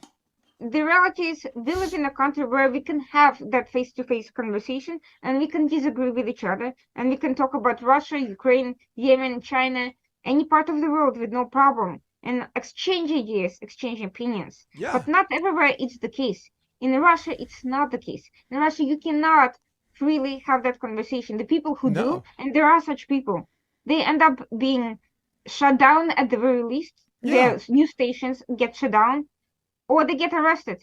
Some of them have gone to prison for expressing their ideas against the war. Yeah. Just Remember, against the we were war, talking not about, against the government. but remember we were talking about freedom after the speech? That's Yes, what you're talking exactly. about. So unfortunately, and this is a country also that spent decades on building up anti-Western propaganda, anti-Ukraine propaganda, where you turn on the TV in Russian, and I listen to it all the time for my own edification, and there are people calling for genocide, not even for winning the war, not even for taking control of certain territories, for Yeah. genocide. Winning's not enough for them. Yeah. Right. I know. They're not calling, let's take control of this aspect, let's negotiate, this is not rational discourse. Right. And when you shut down access to alternative information, and when you brainwash people day and night in schools from childhood, on TV, in all soft power institutions, in the media, and all you hear all day long is a pack of lies about what's going on, the popular perception also shifts. You Yep. start thinking that's how genocides happen, that's how massacres happen, that's how, Rwanda happened, that's how Srebrenica happened, the Mm. Holocaust. Regular people are starting to buy into the rhetoric that is being sold to them, not because they are born stupid or evil, but because that's all they hear all day night, all Yeah. day long, everywhere they look on the internet. Websites are shut down. Every channel, every movie has some reference to something. This gets to you no matter how open-minded you are. And if you're not that open-minded, if you Mm. already have preconceptions, or if you're young and impressionable and you don't really haven't had a chance to travel abroad, or you don't get to a chance to talk to people who are not in your immediate um, reality, it's very easy to fall for something that's being sold to you as patriotic, as heroic, as if you're a teenager, you tend to think in extremes. All of us do, and that changes over time. It's you become very prone to us versus them. You don't think about other teenagers who may not want something. You think these people are planning an attack on Russia. That's how it's being sold. Like Yeah. there was It a really secret is. conspiracy to attack Russia, even though Yep. there's zero evidence. They're going to say Americans have been planning this for years. Americans are, have placed Zelensky in power, even though, the way he came to power was actually totally random and had, U.S. I probably would mean, not have supported somebody like do that. they They still would have have, political parties there though? yes, they Come on. do actually, very diverse What ones. It's not, did but they not get rid of their political parties, Irina? they got rid of a political party that was actively giving money and intelligence to Russia during the war. And we would have literally, that's not what you're going to hear anywhere Okay. in English, but I actually have fact checked that and verified it with American journalists and with others from various groups, and took a look at what those people actually have said, looked at their accounts online myself. I don't tend to listen to what people say because there's a lot of No, disinformation out no, there. no. Let's be honest with us. No, you're doing But investigative journalism. Please go ahead. I actually was critical of Zelensky for not taking action against some of these people early, and now I understand why. He was waiting for them to actually have a smoking gun, of actually doing something completely inappropriate by anyone's standards, which is funding the enemy during the war. People like that would have been arrested here, not just merely shut down, they would have been in prison. It's true. It's as simple as that. Even in a country that's free. You're right. No, Let me. but if we arrest spies, we arrest foreign spies who sell technology, who steal technology, who steal, and it's the same there. If we have a political, an official who is selling state secrets to China or to Russia, that person is going to get arrested. Sure. And I think that applies to every country, including a country as free as this. Now, look, my Hmm. American exceptionalism um, allows people to again say distinguish who's your enemy and who's your peers, right? To put it in a more Hmm. simplified form, my wheelhouse, volleyball. There are certain volleyball countries that don't want Russia to be in the Olympics, Hmm. and I'm like, I'm like, and some of them, I'm like, you do know Vladimir Krushenikov is your friend, right? You know you guys are friends. You know you guys went drinking and sang karaoke together. You know Stoyanovsky is your friend. You know Kolomina's your friend. You know, and you know why these people are not soldiers. Medvedev was asked by Wimbledon to denounce Putin and to be able to participate in Wimbledon. And just like you said, he can't do that. You think there's free speech? You think there's free? We could do that in America all we want. Kyrie Irving could say whatever we want. Kanye West could say whatever he wants. Beyond government persecution, never mind social persecution. But I'm like, you can't expect these people to have free speech. And even if they felt differently, they can't say it. That's no. But hold on a second. What I'm trying to say is we have to distinguish human beings from gangsters. Kolomina, Stoyanovsky, Medvedev. These are not gangsters. These are people that have competed their whole life to wait for this one moment. What are they? Collateral damage? Are they collateral damage? Too bad for them. Tough shit. So here's what I think should be done, in my personal opinion. Please. And this is what happened to one Iranian athlete. He obviously was being forced to compete under Iranian slogan. Iran was committing all these other horrible human rights abuses against its own people, not just against other neighboring countries. This guy eventually defected. And he, after a long process, basically, the countries that took him in, he went to Mongolia or Malaysia first and then to Germany, I think. In any case, he was given a chance to compete for those countries. So yes, human beings shouldn't be banned from competing just because they're human beings. They should be given opportunities to go someplace else and compete there. But they should not also be, they should have that option. But at the same time, I understand we're giving an opportunity for a state that is committing crimes against its own people as well as it's against others. And Russia is not just attacking Ukraine, it's also putting its own people in prison when they criticize the government. Why should it be getting political? You don't think Ukraine's doing that? You don't think Ukraine's doing that? If they're not for mere criticism of government, for funding Russians, for giving intelligence during war, yes, absolutely. But again, that would be the case anywhere in the world. Not for mere critique of strategy or something like that. No. Do you see what I'm saying when I say there are no good guys in this equation? We invaded the country. We invaded the country on the premise of weapons of mass destruction. That's 2002, 2003. 2004 comes. The Olympics are in Athens. We're good. All of our teams get to go. Right? We just that cost the lives of thousands of Iraqis and Americans. And there we are in the Olympics. And now we as the media have the nerve, the unmitigated gall to talk about Russia shouldn't do this, Russia shouldn't do that. Separate the soldiers. I think there is a great deal but do you know why the United States was able to participate in the Olympics? Because those people weren't soldiers. Those people don't share their political ideologies. I am not a nationalist. I am a patriot. I wave my flag if Trump is the president. I wave my flag if Barack Obama is the president. And somehow, some way, I spit and swallow and still wave my flag when Biden's president. Okay, because I don't even think that guy remember who he ran against with respect to him. And I'm glad I'm in a country where I don't get arrested for saying that. Right? Why? Because I am a person that has different ideologies from the people in whom my leaders are. But that's why I said that I think these athletes should be given an opportunity to participate, just not for the country that is actively currently engaged in an invasion that is not based on mistaken intelligence or by a few people. So in 2004, we should have been called the United States of North America then, right? We shouldn't have represented the USA. That's what you're saying. Did we actually conspire to commit human rights violations? 100%. There were no weapons of mass destruction. I disagree with that. I think the people who were engaged in human rights violations were put on trial. They were not given medals like they are in Russia. Dick Cheney got a medal. What do you say? Dick Cheney got a medal. George Bush got a Medal of Freedom. They got but not the soldiers in Abu Ghraib. those people will put in trial, and as they well should have Good. been. Yeah. In Russia, that's not going to happen. In Russia, they're not merely accidentally having people who quote unquote misbehave, they're Right. encouraging abuses actively. We were not encouraging abuses. We may have had a mistaken foreign policy, tragic one, terrible one, and maybe people should be held That wasn't accountable a for Irina. that That wasn't a policy. mistake. That was a lie. You know what a lie is? All right, I have a pretty low standard for a lie.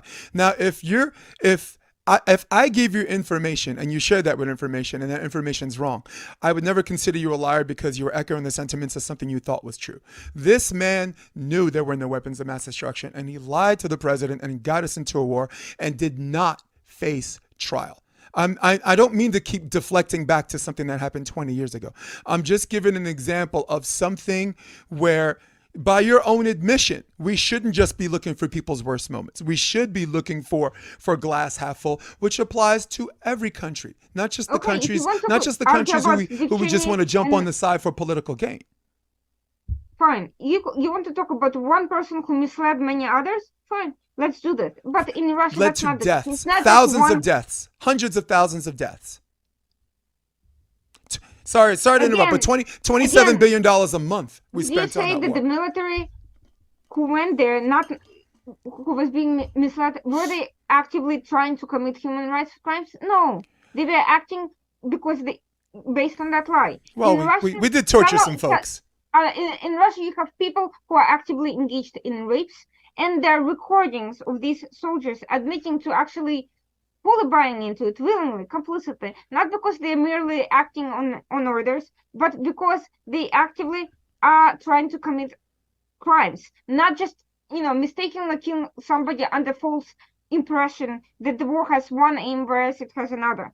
We're talking Yes. about people actively engaged in human rights abuses and crimes against humanity that are separately planned aside from whatever military agenda, whether you agree with it or disagree. And in We're not no talking about military. and Irina, in no war, no war in the last 30 years are you not going to find that. I'm not saying Russia's right. No, but I'm just saying but when it if you happens want to in the look for US, we put these people on trial for abuses and they go to prison. In yeah, Russia, it's not. It's encouraged and considered heroic, and that's how you get these massacres that are not mere isolated incidents, but patterns of bad behavior. And that's a that very is good what point. I'm talking about. And that's why I'm saying that under the Russian flag, when you have athletes representing the country that is now actively engaged in that, I feel bad for the individual actors, and that's why I'm saying if these athletes do not want to still compete and not represent the country that is engaged in that, they should be given that opportunity, absolutely. But if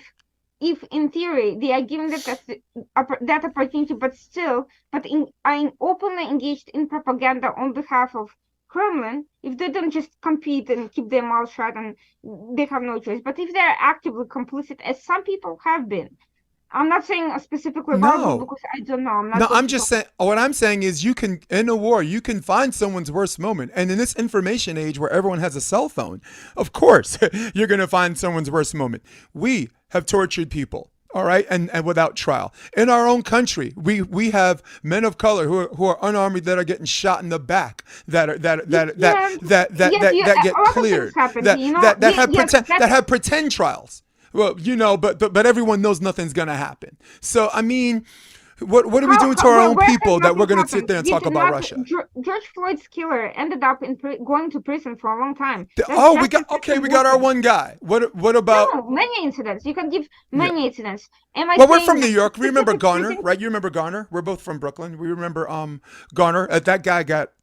That guy lost his job. He didn't go to jail, but that guy lost his job. I'm just talking about we're agreeing on a culture, like Look, like a bunch of people who don't see someone as a human being. I disagree with you. Listen, yes, we will have individual instances of injustice. Unfortunately, it will happen anywhere. These aren't Overall, individual though. When Garner got choked, there were 5 cops on that scene. Do you know what they did, Irina? They watched.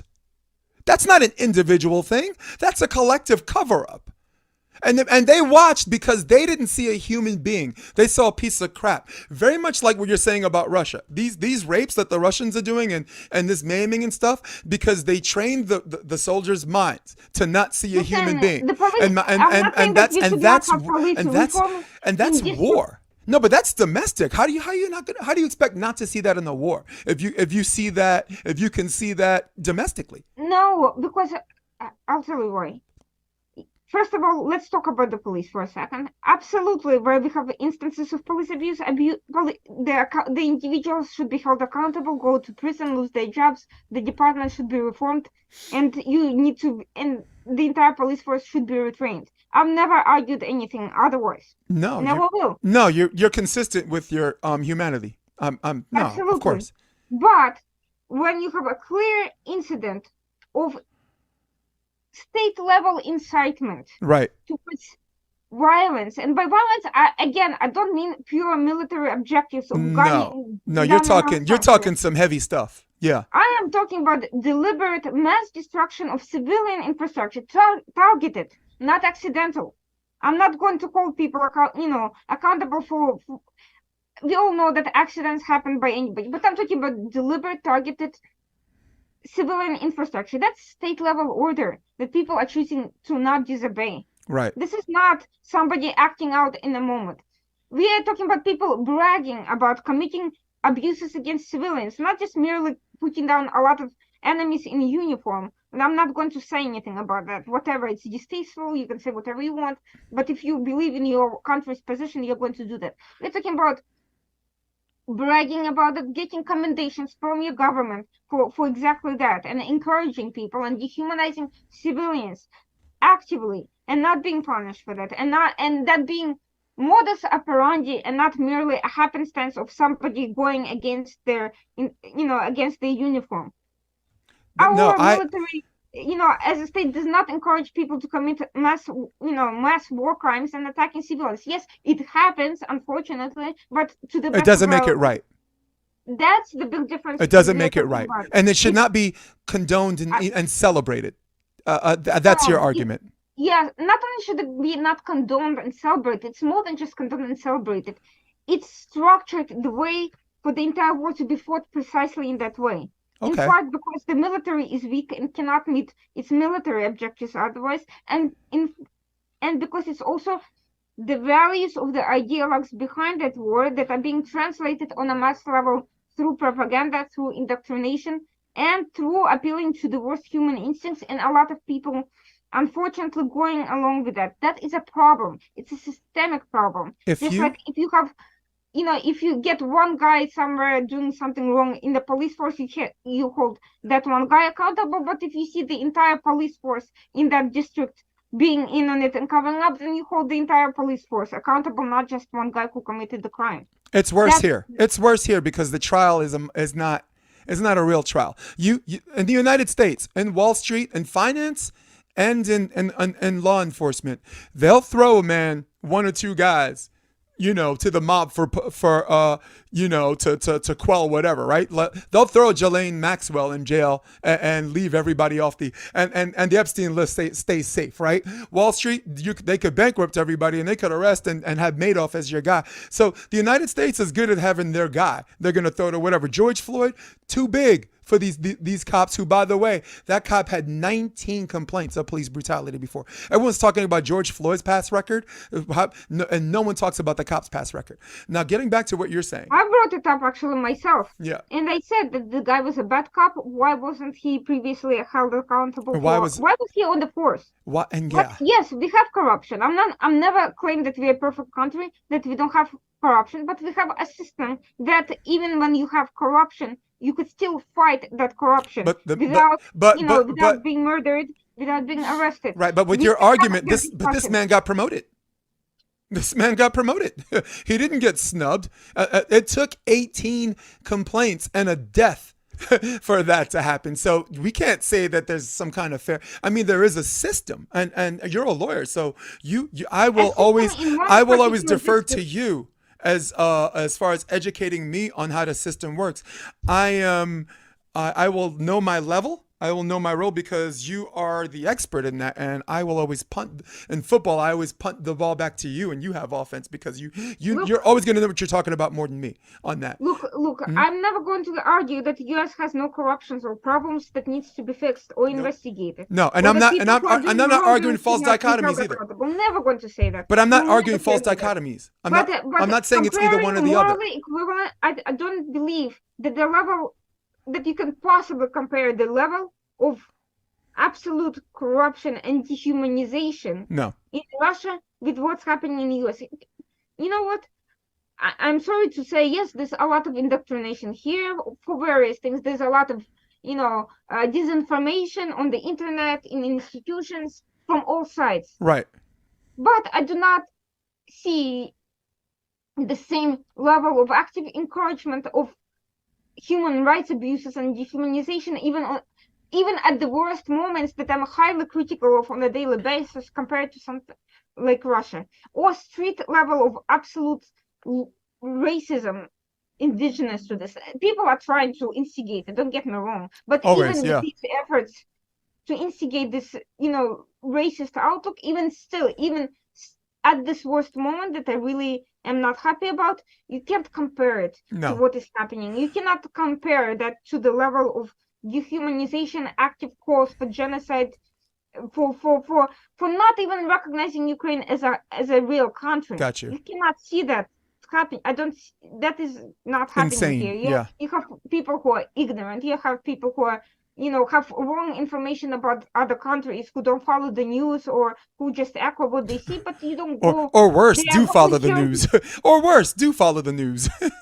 Yeah, but I don't see them volunteering en masse to go someplace and while they are there to deliberately commit abuses, unfortunately. Because I don't think that someone has to be there to know what they see with their own two eyes. I don't think I need to be a chef to know how to make steak. I don't, like, I'm a volleyball coach, and if we're in the Olympics and we miss 14 serves, I don't think someone has to be an expert in volleyball to say if you miss 14 serves, you're probably not going to win that game. All right? I'm not going to be like, why don't you go to the Olympics and train with them and find out? That's unfair. That's the false dichotomy. That's taking the argument completely one way to the other, which I'm glad, because in order for us to get to the middle, sometimes that's where we need to start. Here's where I agree with you.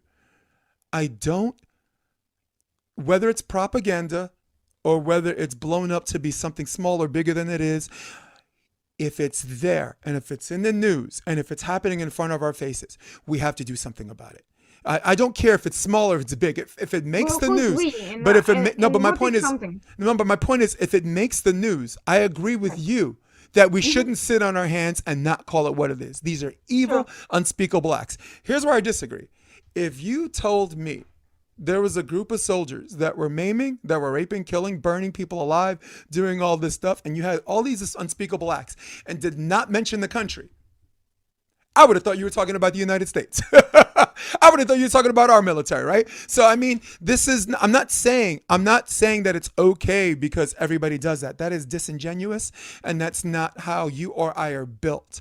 Um, I'm just saying I'm agreeing with you that if it's out there, we should not do what we do with our own country and being like, oh, we didn't know about WMDs. Oh, that was an intelligence failure. No, he should be prosecuted. And these Russian guys, these soldiers, all the way up the chain of command up to Putin. If they did that, the Bahan should be in jail too. That's all I was trying to say. I'm agreeing with you. We disagree Yeah, on methods and exceptionalism on certain sure. countries. And you, I love having you on the podcast because, like you said, there is a value in being there, and Hmm. there's a value in doing real. You're a journalist. You're not a freaking parrot. This person said that. I'm saying that. You're not. That's not Irina. That's not the Irina I'm talking to. No, You not are at all. you are a real G out there doing investigative By the journalism, way, and I and and disagree with a and lot nothing. of And people. the thing is, you have nothing to gain. I like you because you have nothing to gain or lose by telling the truth. You look. You have an agenda, but your agenda is for peace. All right, and I Exactly. get that, I'm not and I trying get to that, and appeal that's to what somebody. I'm not that's. But what? trying to, Mhm. I actually making a lot of enemies with my positions among people who are supposed to be quote unquote on my side, And whatever then that is. this, and then they listen to this podcast. You know why? Because in the beginning of this podcast, I romanced the hell out of you, and our audience got to see the girl who grew up and shaped the woman you are today. And if they understand how you grew up, even the people that disagree with you, have an Mhm. empathy and be like, you know what? I want to argue with that girl. I want to tell jokes with that girl. I want to have a drink with that girl. I want us to constantly ask the question. And if everybody does this, like you and me, maybe we can find a way to answer some of these questions together. That's all I'm trying to say. That's I all I'm agree trying to say. completely. I actually literally wish more people did that. Yeah. Unfortunately, what I see a lot more is They're not gonna let this on YouTube. This is too correct. They're not gonna let this on YouTube. No, but go it's ahead. like people rehashing the same talking points. My side, your side. Hmm. Let's just say Yep. our familiar talking points. Half the time, the people who say them didn't even bother looking past whatever finds a resonance at the moment, and that's what I don't like. I get if Right. people genuinely think about something, happen to draw what conclusions. I disagree with them. That's fine. It's my job to convince them and provide evidence for why my. But if you see people who are not even trying, that's what gets me. Who are just doing there because it gets them the best hits or the best ranking, or because all their friends are saying that, and they just repeat. That's what I don't want. Well, the best and worst news outlets you're gonna get are from YouTube. Right, the best because the people that get paid to tell the truth, maybe they're rich kids or trust fund babies, and they're not losing money, right? But I don't trust MSNBC anymore. I mean, Rachel Maddow makes $23,000 an episode. Okay, so of course she's gonna pump. Nice. Of course she's gonna. I mean, even if she agrees with you, I don't trust her as much as I trust you. I'm not trusting her because she said so. She has an agenda, right? You're not gonna hear them say anything bad about big pharma. 76% of their commercials. If you sat and watched CNN for a whole day, and just not a whole day, but for like 4 hours, and just did a ticker, like a check mark every time there was a commercial promoting a pharmaceutical product, it comes out to about 76% on your Wow. worst day. So of course I don't trust them. I lost respect for Rachel Maddow when she pumped this conspiracy theory about Russiagate with Donald Trump. I lost respect for Don Lemon and some of these guys when they said Joe Rogan was taking horse dewormer when ivermectin is listed on the WHO list of essential medicines. And Joe Rogan, and to quote Joe Rogan, he says, "I can afford the real drug, motherfucker." Why is because he had Sanjay Gupta on his podcast. Mhm. And 3 hours and 12 minutes, at some point, he's going to ask the question, why is your network lying about whatever? And I don't respect Fox News because the judge actually had to declare that Hannity and Tucker were entertainers and not media people and not to be taken seriously. A judge banged his gavel and said, nope, don't believe what they say. And then when they tried to sue Rachel Maddow, the same judge banged his gavel and said, don't believe what she says either. So, so it's important in the work you're doing. It's important. I love YouTube journalists. I love me some Sab. I love me some Jimmy Dore because Jimmy Dore is the most judgmental, non-forgiving Jewish person you're ever gonna meet. Right? He is consistent with most Jewish people I grew up with. He doesn't do redemption. He does guilt. Okay. He got Muslims that Well, do. guilt comes before redemption. Yeah, exactly.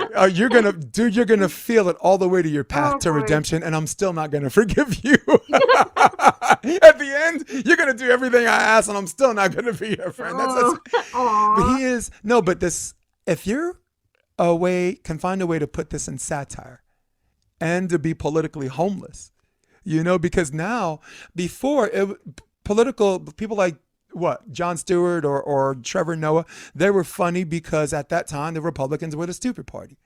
But now that there's a reversal, now that the Democrats are kind of the stupid party, those I'll guys are be not honest with they're you. I not as think everybody popular is the anymore. stupid party. Republicans tend to be somewhat more cohesive in the regulation. They're more competent in governance. Yes, They do whatever they're doing better. their machine is stronger. Do you know what I mean by that? Their machine is more powerful. Look At at this moment, I wouldn't say that because they're kind of split into different camps and fighting each other. So I wouldn't say that their machine is stronger, but they're just better at certain governance-related things, competent execution of particular bureaucratic tasks Right. and deregulation and not getting in the way of people making money, they No are doubt. better at that. Yeah. Well, So, I will use this as correlation to support my argument, uh-huh, and let's just have a little fun, okay?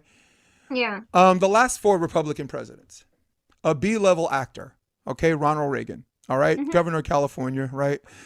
George Bush, H.W. Bush, an absolute genius and a CIA spook. Hmm. Um, his son, George W., a C student that somehow got into Yale. All right. Hmm. Donald Trump, a game show host, who inherited his He's money. not even a Republican, No, really. He was Democrat no, most of his life. no, but he He's ran. a No, but listen, he ran as a Republican, and when he sure. ran as a Republican, guess what? That guy was their hero because he manipulated them because he knew how Hmm. easier it would be to win as a Republican. No way Trump would have run as a Democrat. Now look at the last four presidents who were Democrats. All right. Hmm. Now Jimmy Carter, he's a rocket scientist. Okay. Bill Clinton, one of the most intelligent people. I met him personally at the Waldorf Astoria. My boss, Dr. Rosenfeld, got an award for Physician of the Year by the American Heart Hmm. Association. He has a light behind him that's so bright when he walks, everyone next to him, like pigeons to bread, follow him. Barack Obama, one of the brightest minds and probably one of the best statesmen, regardless of your politics, one of the best statesmen the United States have ever had. And then you got a one-off, Joe Biden, who went to November on the dementia drumstick, didn't and was definitely far removed from the Biden who debated Paul Ryan in 2012 in the VP debate. That was the guy that had a memory like a steel trap. He was still Crazy Joe, but he had a memory. So look at the last four Republican presidents. One smart guy. Look at the last four Democratic presidents. One dumb guy. Correlation's not causation, but if you look at the pattern, it's worth a look. That's all I was trying to say. Honestly, I think people are underrating Reagan. Personally, I don't think academic credentials are everything. I think there's a No. lot to be said for street smarts, and I think he had them. Yep. Similarly, Obama is considered a smooth speaker, a smooth operator. He made it where Statesman. he did. But let's look at his actual accomplishments academically, and I did, and I've talked to people who taught with him. What did he, as a professor, as a law professor, what did he actually write? Because how we measure academics It's is by true. their production. Not that much, nothing actually. In No. 10 years, he published like one article. No. Jesse Ventura published more than he did. And So, Jesse Ventura only so had a year of he college. had the right credentials. He's certainly not a stupid person, but but is he overrated in terms of his intellectual achievements? No. No, I agree. Yeah, it's, But nobody, I wouldn't, even the like, most, let's but not get credentialism in the way of evaluating people as their accomplishments. no, Jimmy Carter had the brains, but his policies were terrible. They were disastrous economically and foreign policy. See, no one will say he's stupid, but his policies were just bad. I mean, yeah, as far as worst moments go, yeah, you can say that about 8 years of Ronald Reagan too. Who's the Republican hero? 8 years were great with him. Not on Flatbush Avenue, not where I grew up. And my parents were Republican, so you know what I'm saying. So I mean, as far as looking at people's worst moments, yeah, sure. But Look, as Mhm. parties, both parties have historically overlooked certain areas, and by areas, I don't mean geographic areas Mhm. or professional areas. I Right, mean, I'm trying. They overlooked certain segments of economy, certain segments of and policy, politically as well. yep, They use them as talking points. By the way, I call them both equally accountable. The Democrats come in, talking about how they do all these things for racial minorities. Chicago nothing. suburbs, are still a wreck. I agree. Republicans come in criticizing Democrats for being hypocrites, and then also don't do anything but Chicago suburbs, and still remains a problem. Right, So, so I hold both parties accountable. yeah, Democrats have a machinery in terms of a more collective approach to things. right, So, in theory, they are better positions to do things. They help each other. Republicans are individuals, so they don't. So, by definition, they're not going to have a structure geared towards institutional value, right. and it's both good and bad. It has its downsides politically as well as you know On the one hand, you're not going to be seen as someone conspiring to take everything over. On the other hand, you will have less impact. And whatever great ideas you may have, you will not necessarily have any way of implementing them if you don't have sway where you need to have sway in. So the Republicans have made, on the one hand, yes, okay, they're against all this, collective control nonsense, and I agree with it. But on the other hand, now they're complaining that professional associations are being taken over by woke ideas, that the economy is in shambles because of, proto-communist ideas. So where are you? You don't have any control. You're barking from the sidelines. Right. Is that smart strategy? No, not really. Do you believe So in term limits for for Congress and okay, Senate? there are pros and cons to that approach, and I have thought about that very deeply because it's very appealing on the surface. But if you think about what actually happens, practically speaking, and if you really know Washington very well, practical downside to that is that actually surprisingly, and I'll get to Section 230, by the way, you'll be very surprised about my opinion on the Yes, subject of please. that. But during your diatribe, I do want you to take some in the middle of it. Define for our audience what Section 230 is. Sure, but before I get to the term limits, Yeah, at so some point. Go ahead. surprisingly enough, someone like me should be for term limits because it's kind of limits corruption and same people staying in power for too long. I really get that appeal. Seriously, I do. But parliamentary democracy is a prime example of how that can very quickly become a problem. But actually, if you have term limits, the lobbying pressure will actually be much worse because a person who does not have as much time to sit there and formulate their policy and their political vision will be much more in control of external interests than their own even staffers who take the time to research and do that. So yes, this lobbying is still a big problem now. I'm not saying it isn't, but it actually would be even more of a problem, ironically, If it with didn't term exist, limits.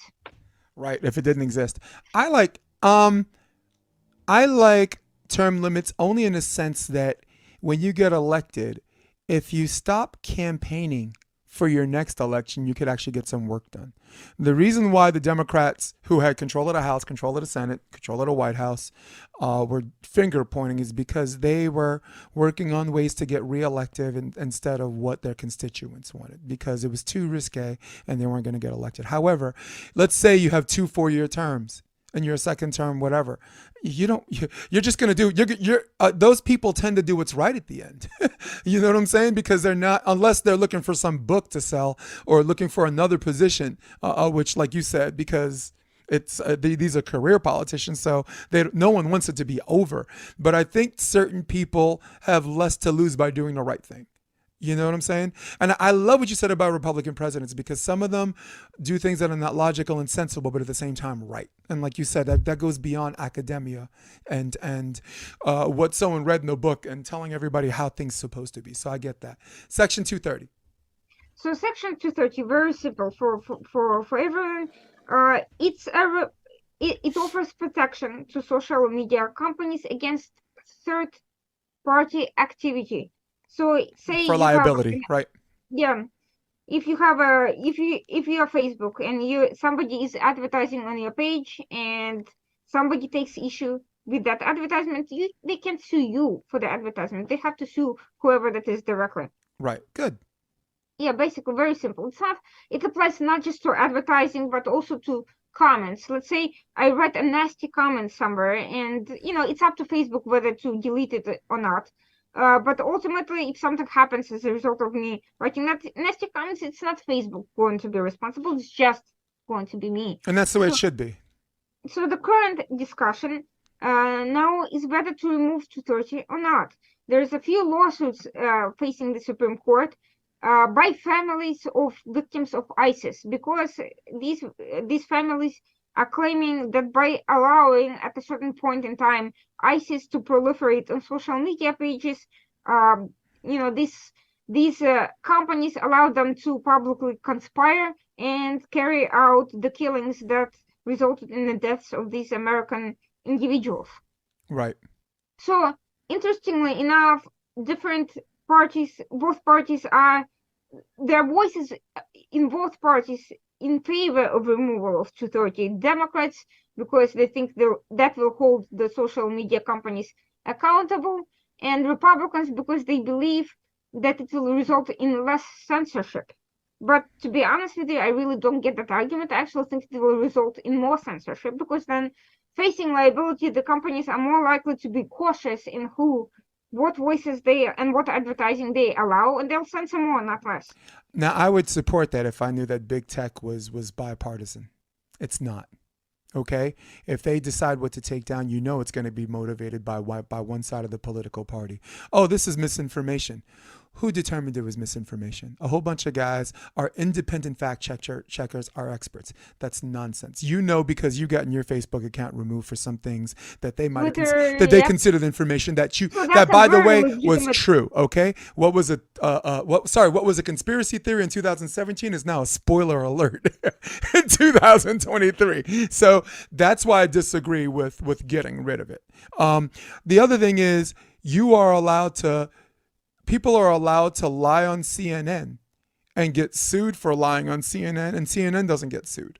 Right, Yeah. CNN. Why is CNN? Why are these people that are allowed to do that? They're like they're setting it. They're setting up this aristocracy that the only ones that are allowed to lie and be liable for it, but we're not going to be liable with them, are the people that, again, like I said in the beginning of this podcast, these people are shaping the rules that they're not going to follow themselves.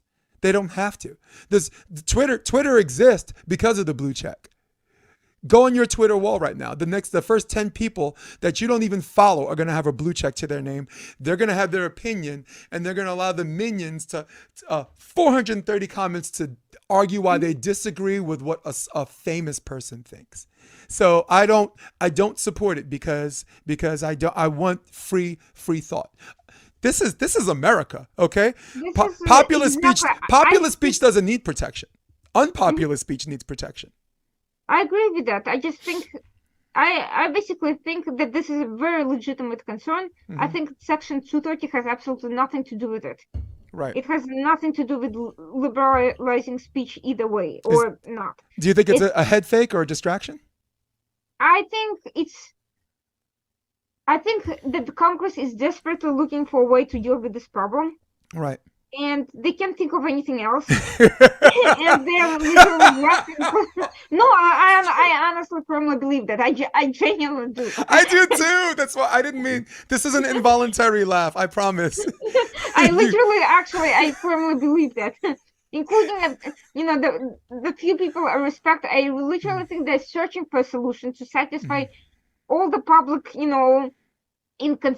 conflicting interests and demands over this issue, and this is the best they can come up with, because honestly, nothing really applies quite well. Quite frankly, big tech is looking to have an influence that rivals, or at the very least complements, state actors. Let's be clear with that. That's what they've grown to be, so influential and so big, that's what they want to happen. They make huge money from selling data to China and whoever else. That's how they work. That's their essence. That's how they were structured to be.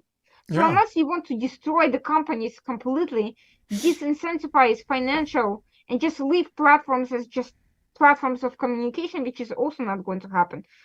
That is, you made my day though. Couldn't stop. It's not. This thing just does not, fit there. It doesn't do anything. It's not going to change things. I'm sorry. I don't mean to. It's your fault. This isn't strictly involuntary. No. But I get that. It's like people who, how do I handle this huge thing that I have, that is completely out of control, and that I can't, where do I grab onto? Oh, wait, look, there's something that's somewhere, and that's why I just don't think they. It reminds me of a joke my father told me when I was a kid. There were some white people that got on the bus, right? And the white people looked at two black people and said, "You have to get in the back of the bus." And the black people were like, "No, we don't. You're in the wrong century. I don't have to go anywhere." "Yes, you do." "No, you don't." And they're ready to fight. And then the bus driver gets out of the seat and he's like, "All right, knock it off." He said, "From now on, there ain't going to be no black, ain't going to be no more white. Everybody on this bus is green." Does everybody understand me? Yes, sir. Do you understand me? Yes, sir. Do you understand me? Yes, sir. All right. Light green in the front, dark green in the back. I was just like, Oh, that's exactly what no, but like that's exactly solutions, like they needed to, the bus driver needed to do something. That's just an example that just made me laugh. It's not maybe not the smartest thing, but like we can't do nothing. We have to do something, even if it's stupid. Yes, that's unfortunately that's exactly it. I really don't think it's going to solve the problems that they think it's going to solve because it's not, you know, Yeah. Oh my goodness. So the argument they're saying is that, oh well, removing Section 230 will make it like a utility company that everyone has to have access. But in reality, it doesn't actually just do that. Right. The liability thing will cancel whatever benefit of the quote unquote utility access that everyone has to have a say. Right. Well, if they want to have that particular impact of being of social media companies, big tech companies turning into phone-like utility companies that have to deliver service to everybody equally, no matter what the opinion, then they should probably design an narrowly crafted legislation arguing that specific point and nothing else. My solution is let the Constitution do what it was intended to do, okay?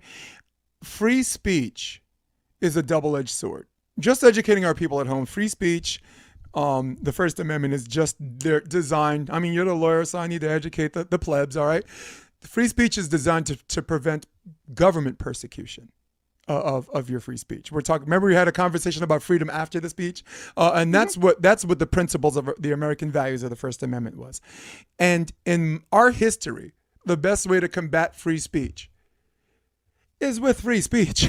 You don't. If you cancel someone or if you censor someone, do you know what's going to happen?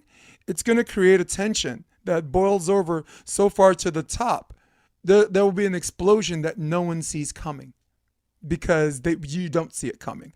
ISIS had an account. You're not going to tell me that the government didn't already know that, right? Just like a Chinese balloon coming to America, we find out later that the government monitored that balloon when it left China.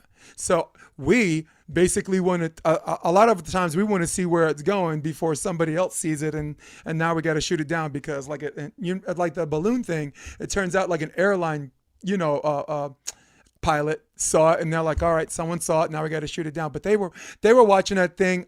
Reports now say they were watching that thing when it left China. Yeah, exactly. Absolutely. And our common sense, not our high intellect, our common sense dictates the question of they already got satellites that can literally go and see outside our office, and me doing this podcast with you as we speak. They need a damn balloon. Well, that's because balloon was not just there to gather intelligence. It was there first to test our reaction to new foreign objects. Second, it had the potential to carry explosives. Right. Third, unlike signals intelligence, right, it had an AI component which meant it could communicate directly to the controllers. Right. Which is new. That's not something that Actually, the satellite system under some of the European technology is able to do that. Too bad the Chinese had to use a balloon. I like that argument because your argument was the Chinese were testing us. In light of the fact that we knew that it left China, we were monitoring it since it left China. We've been monitoring it since it blew this way. I would suggest that we were testing China. Well, both of us wanted to see what this new technology was going to do. Because this type of balloon is different from the previous types of balloon. Mm-hmm. Previous types of balloons, for instance, could not possibly carry nuclear missiles. Mm-hmm. And they couldn't get high enough to carry them. No doubt. And this balloon, for the first time, entered that area that was not exactly U.S. space, but was not exactly, stratosphere where you can't control. Qualifies as close enough. Right. Exactly. Mm-hmm. So this was something new. We did want to see what would happen, but then we were, previously, what China did is the balloons briefly got into U.S. airspace, but they didn't stick around to traverse the entire country. Yeah, but my point is, we knew if we've been tracking it since it left China. Mm-hmm. We didn't lose it in the Twilight Zone, and it magically appeared on our shore. Time. Yeah, so that's with so chicken or the egg, right? Yeah, so I think this big tech problem is it's a whole new horizon. I think we need to have more creative solutions than, either letting the companies control every method of communications, or on the other hand, preventing, creating nonsensical obstacles on top of whatever problems already exist. Outside of There, action, sorry, Irina, my bad. I'm so rude. I'm such a guy. Go ahead, finish your sentence. I mean, honestly, it's not easy to. It's not. I'm not going to argue that it's an easy problem to solve or figure out. It's not. Right. That's precisely it. Because you have issues of private property, you have issues of speech, you have issues of the fact that we live in a globalized society. People want to talk to people from another end of the world. They don't just want their country regulating speech in a way regulating, but these companies work on selling data. One issue that people are not realizing, there's a huge dispute between the European Union and the US right now over this. Yeah. Facebook might get shut down in Europe. Can you imagine if Europeans and Americans can no longer freely communicate when they wish? I And we know. have to resort to just, okay, WhatsApp or whatever, but it's still not the same thing as being able to share information freely, when you feel like it, because of data regulatory issues concerned. I have So it's kind of, Please. I have one more serious question before we get to sure. the lightning rounds, which is going to be fun, I promise you. Do you think tech competitiveness is better than them coming to a collective solution where there's one entity that runs it? Yes, I do. I believe any competitiveness is better, and any competition will naturally involve some level of cooperation, by the way. So it's not actually an either-or scenario where you compete and you have to destroy everybody around you to win. Actually, that's not an optimal solution, because then you may resort to methods that don't necessarily enhance the quality of the end product. So yes, some level of cooperation for to optimize the results for the consumers and for society. Some level of cooperation will be necessary, but you will never have an ideal product. You will always need to have an edge. You need to want to look alternative solutions. I mean, I'll give you an example from the medical sphere. What happens when only one theory wins over and kills off everything else? And censors We everyone get and censors everyone that feels differently. Yeah, look at the Alzheimer's medication, Yeah. which Wow. did not happen because one theory prevailed. Everybody invested resources into that one false theory, pursued it for 20 years, and as a result, now we are no better off than we were 20 years ago, and literally have to start from scratch Because because every resource went into one theory. right. Yeah. Now, the same thing can happen with technology. If you put all your resources, all social resources, into creating one quote unquote ideal product, that Mhm. kills disruption, that Yeah. kills innovation. Right. Even if the What else? product, You know what else kills innovation? Risk management. Like if you're gonna have a big company like Pfizer or AstraZeneca or whatever, the most Mhm. important thing in those companies is risk management. If you come out with if you come out with a product that's not good, or if you hold back from a product, um, let's say they came out with a pill and they don't disclose the full side effects, right? Mhm. Let's say a whole bunch of people do a class action suit. The Sure. class action suits, let's call it $350 million, right? Mhm. Let's say they made 15 billion. They have risk management people that make this decision that we will rather risk a lawsuit. In fact, if a lawsuit never even happens, that's extra money for us. But we're putting I'll bet you they put that money in escrow, like a house, just in case they get sued. This is the number, and the number's going to be so big that people are going to take it, but not too big where it's going to change the way they do their business. And Mhm. it's not completely connected to what you were saying, but I wanted to throw that in there No, that's actually a just for good salt. point. That's why Yeah, people hate the FDA, yeah, because yeah, yeah. I mean, and the gold standard is constantly recalling medications because of some effery that I mean, maybe that's a whole nother episode. yeah, Right. I mean, how do you balance out, Mhm. Yeah. Yeah. She's like, don't get me started. Yeah, it's a whole another, yeah. rant for hours about that. And it's not even my area of expertise, but I still have opinions. I I think, and again, we have common sense.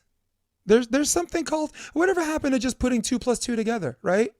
Like for this pandemic, you people can talk about the science and ignoring the science and all that stuff, but how about your just ability to count?